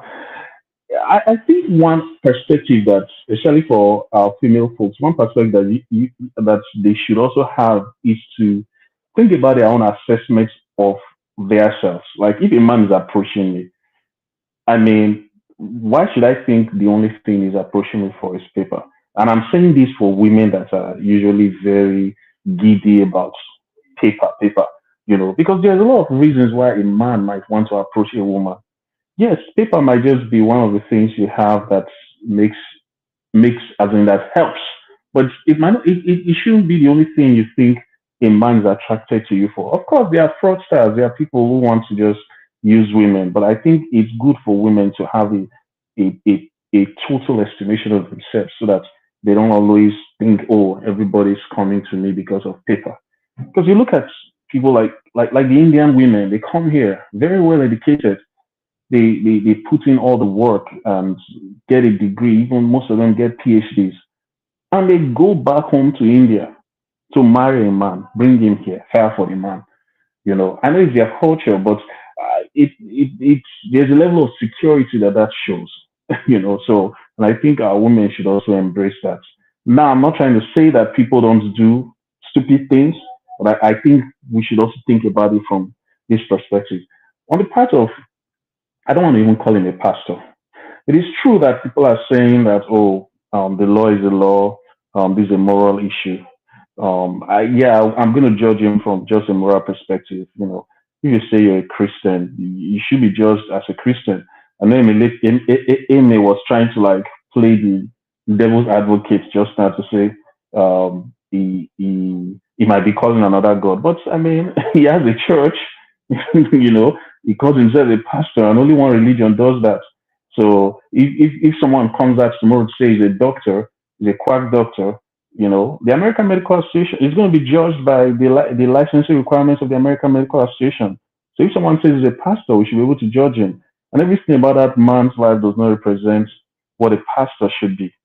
I mean, I might not legally be able to call him a fraud, but from just the perspective of him saying he's a pastor, he's a fraud. It's taking a name and a title that his lifestyle does not conform to. And these are some of the issues. KJ was making a very important point. It's creating a burden on people. Because you always have to start defending and all of that. These kind of quack people. And it's a very huge moral burden on people that say they are Christians. So if anything, it should be incumbent on us to be the first to really condemn him. Another thing I want to say, we need to really examine the role of celebrities in our society. Because this guy, one of the things that has given him such relevance in our society today is because of the celebrity associations that he has. You look at someone like Daddy Freeze that came out. One of his I know Daddy Freeze was a well-established media personality, but one of his claim to fame recently is the fact that he's been so much against pastors, the excesses of Nigerian pastors. But yet this is this person that's defending this guy. And before now, he was also going out with people like Osh Poppy, went to Dubai, was doing the image laundry for these people. We have to really start asking ourselves as Nigerians, because everybody, as AY said, we want to blame government, but see our celebrities, see the Davidos of this world, all these people always endorsing criminal people. And the truth is, it's not hard for them to know that these people are not what they say they are. It's not hard to know that Osh Poppy was a fraud. It's not hard to know that this man that says the pastor is not really that. And then tomorrow now you want to condemn Nigeria. You want to go do interviews and say people should not come to Nigeria. Of course, you might be right, but you don't have that moral clarity to say it. And these are the issues we really need to talk about. As for me, if they deport him, that's fine. And I have to say this: any Nigerian that goes to that guy's church in Nigeria is not a victim; is a culprit. That's just my 2 cents. Thank you so much, Ed. I'm going to leave. This is my final submission. Anyway, thank you. I don't know when you start addressing me as Madam. I am Madam. Because you're giving me wife now, so future-in-law. Oh. We'll go to East very soon. I know KJ will not be happy, but it's okay. We gotta do it anyway. Jesus Christ. Oh, well, I just want to say I really enjoyed today's. I'm silent. Huh? I'm silent. Even Okwak is here. Okwak might be happy, but I know will not be too happy. It's okay. We will be fine. Well, my final submission is in regards to today's topic. Please let us learn to be human first. Treat people like you want someone to treat you. And I believe there are a lot of good men and good women out there. So let us be compassionate and someone, like there's something Tope said, someone has to help someone to get to where we're going. And AY said too many good men have missed too many women has missed the opportunity of marrying good men, all in the name of papers. And it's what he says kind of make a lot of sense. So let us keep an open mind and learn to treat each other with respect, love, and understanding. Thank you. Electricity, over to you. Thank you very much. First, I would like to thank every one of you, panelists, KJ Forefathers, Tope, Emi, Mr. Ike, Richard, Adama, AY, Ed, and the Jonah Babu is also a regular tenant here. Thank you. yes, we help each other along the way. Also, those in super chat, Juju, if I'm pronouncing your name correct, Tokyo, thanks for the super chat. AY, another Juju again, then Life and Johnny of Henry. So thank you for your super chats. On a personal note, I'd like to thank every one of you that have supported this show this far. It's been a pleasure, an honor. It's been a wonderful time being here with you people. It was not been easy for us to put these shows together. The hours, it's not easy. These issues needs to be discussed. It's been discussed, and we will continue to do that, God willing. For many of you who have been there, regardless of whatever it is on a personal note, every attempt should be made to avoid misleading or deception. It's not easy when you're putting on the shoe, looking for favors or looking for something or don't have your papers. It's not easy for. I'm not going to stand on that moral ground in terms of judging any one of them. But to be honest, it's a key thing. And if you've ever been on the side of being betrayed, or you are the one that betrayed the person, you will know what I'm talking about. Now, I attended a program yesterday, and such issues were discussed there. A kind of a brief program yesterday, and I did had a good time there. So thank you, and have a lovely weekend. Tomorrow, Sorry. Before you round up, apologies. Just because I missed something. Who designed these graphics? That person was trying to turn a black woman to a white woman. What is that hair all about? Okay. You tell the artist to make sure they make that hair properly African. Okay, thank you. Like that, you have an issue with the wig. Look at the hair now. The hair is a little bit going Indian. What is that all about? Can't you buy all these women wig for Christmas? Come on. I will let the person know. There is a podcast, Rudolph, 90 minutes, Africa Investment Bank and Development Economies in America. Will be guests on this show, 90-minute show, Sunday, December 15, 2024, which is Sunday here. It's still Saturday in the USA. So again, I would like to say a very big thank you, whichever way we've met. May God bless you all, and have a very good night from me and from my co-host as well too. So have a lovely evening. Arise, O compatriots, Nigeria's call obey, to serve our fatherland.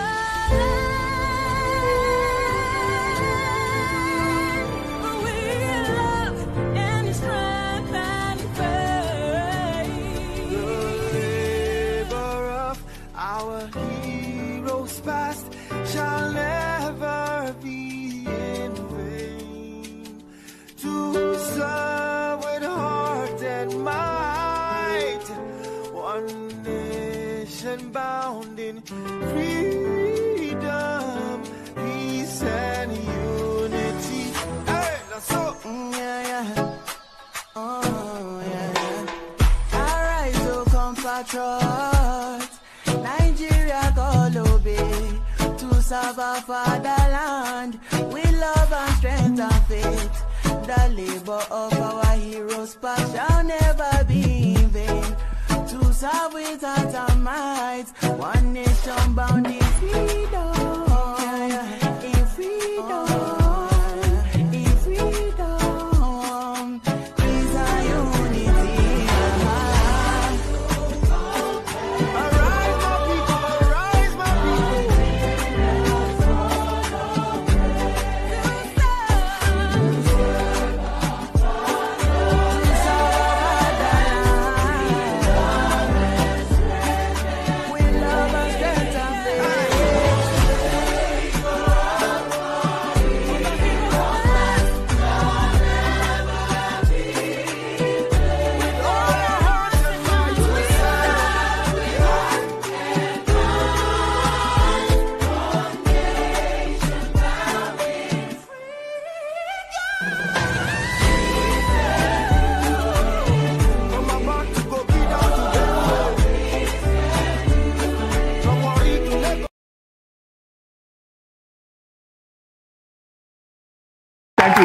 you so much for watching. Thank you. Have you subscribed? Yes, you. Have you subscribed? You. Yeah, before you go, click. It's free. Click. Just that's it. Have you subscribed? You're laughing. Have you subscribed? Have you subscribed? Thank you. Thank you. Thank you. Hey, madam, thank you so much. I can see you. I can see you. We have to get to 100,000 subscribers. By the end of the year, how are we going to do that if you don't subscribe? Yes, you. Yes, you're about to click off. Why? Have you subscribed? It's free. If you don't, ask your son. Ask your daughter. How to, just one click. Thank you. Thank you. I see you. Aha. Thank you very much. Thank you very much. I'll see you tomorrow.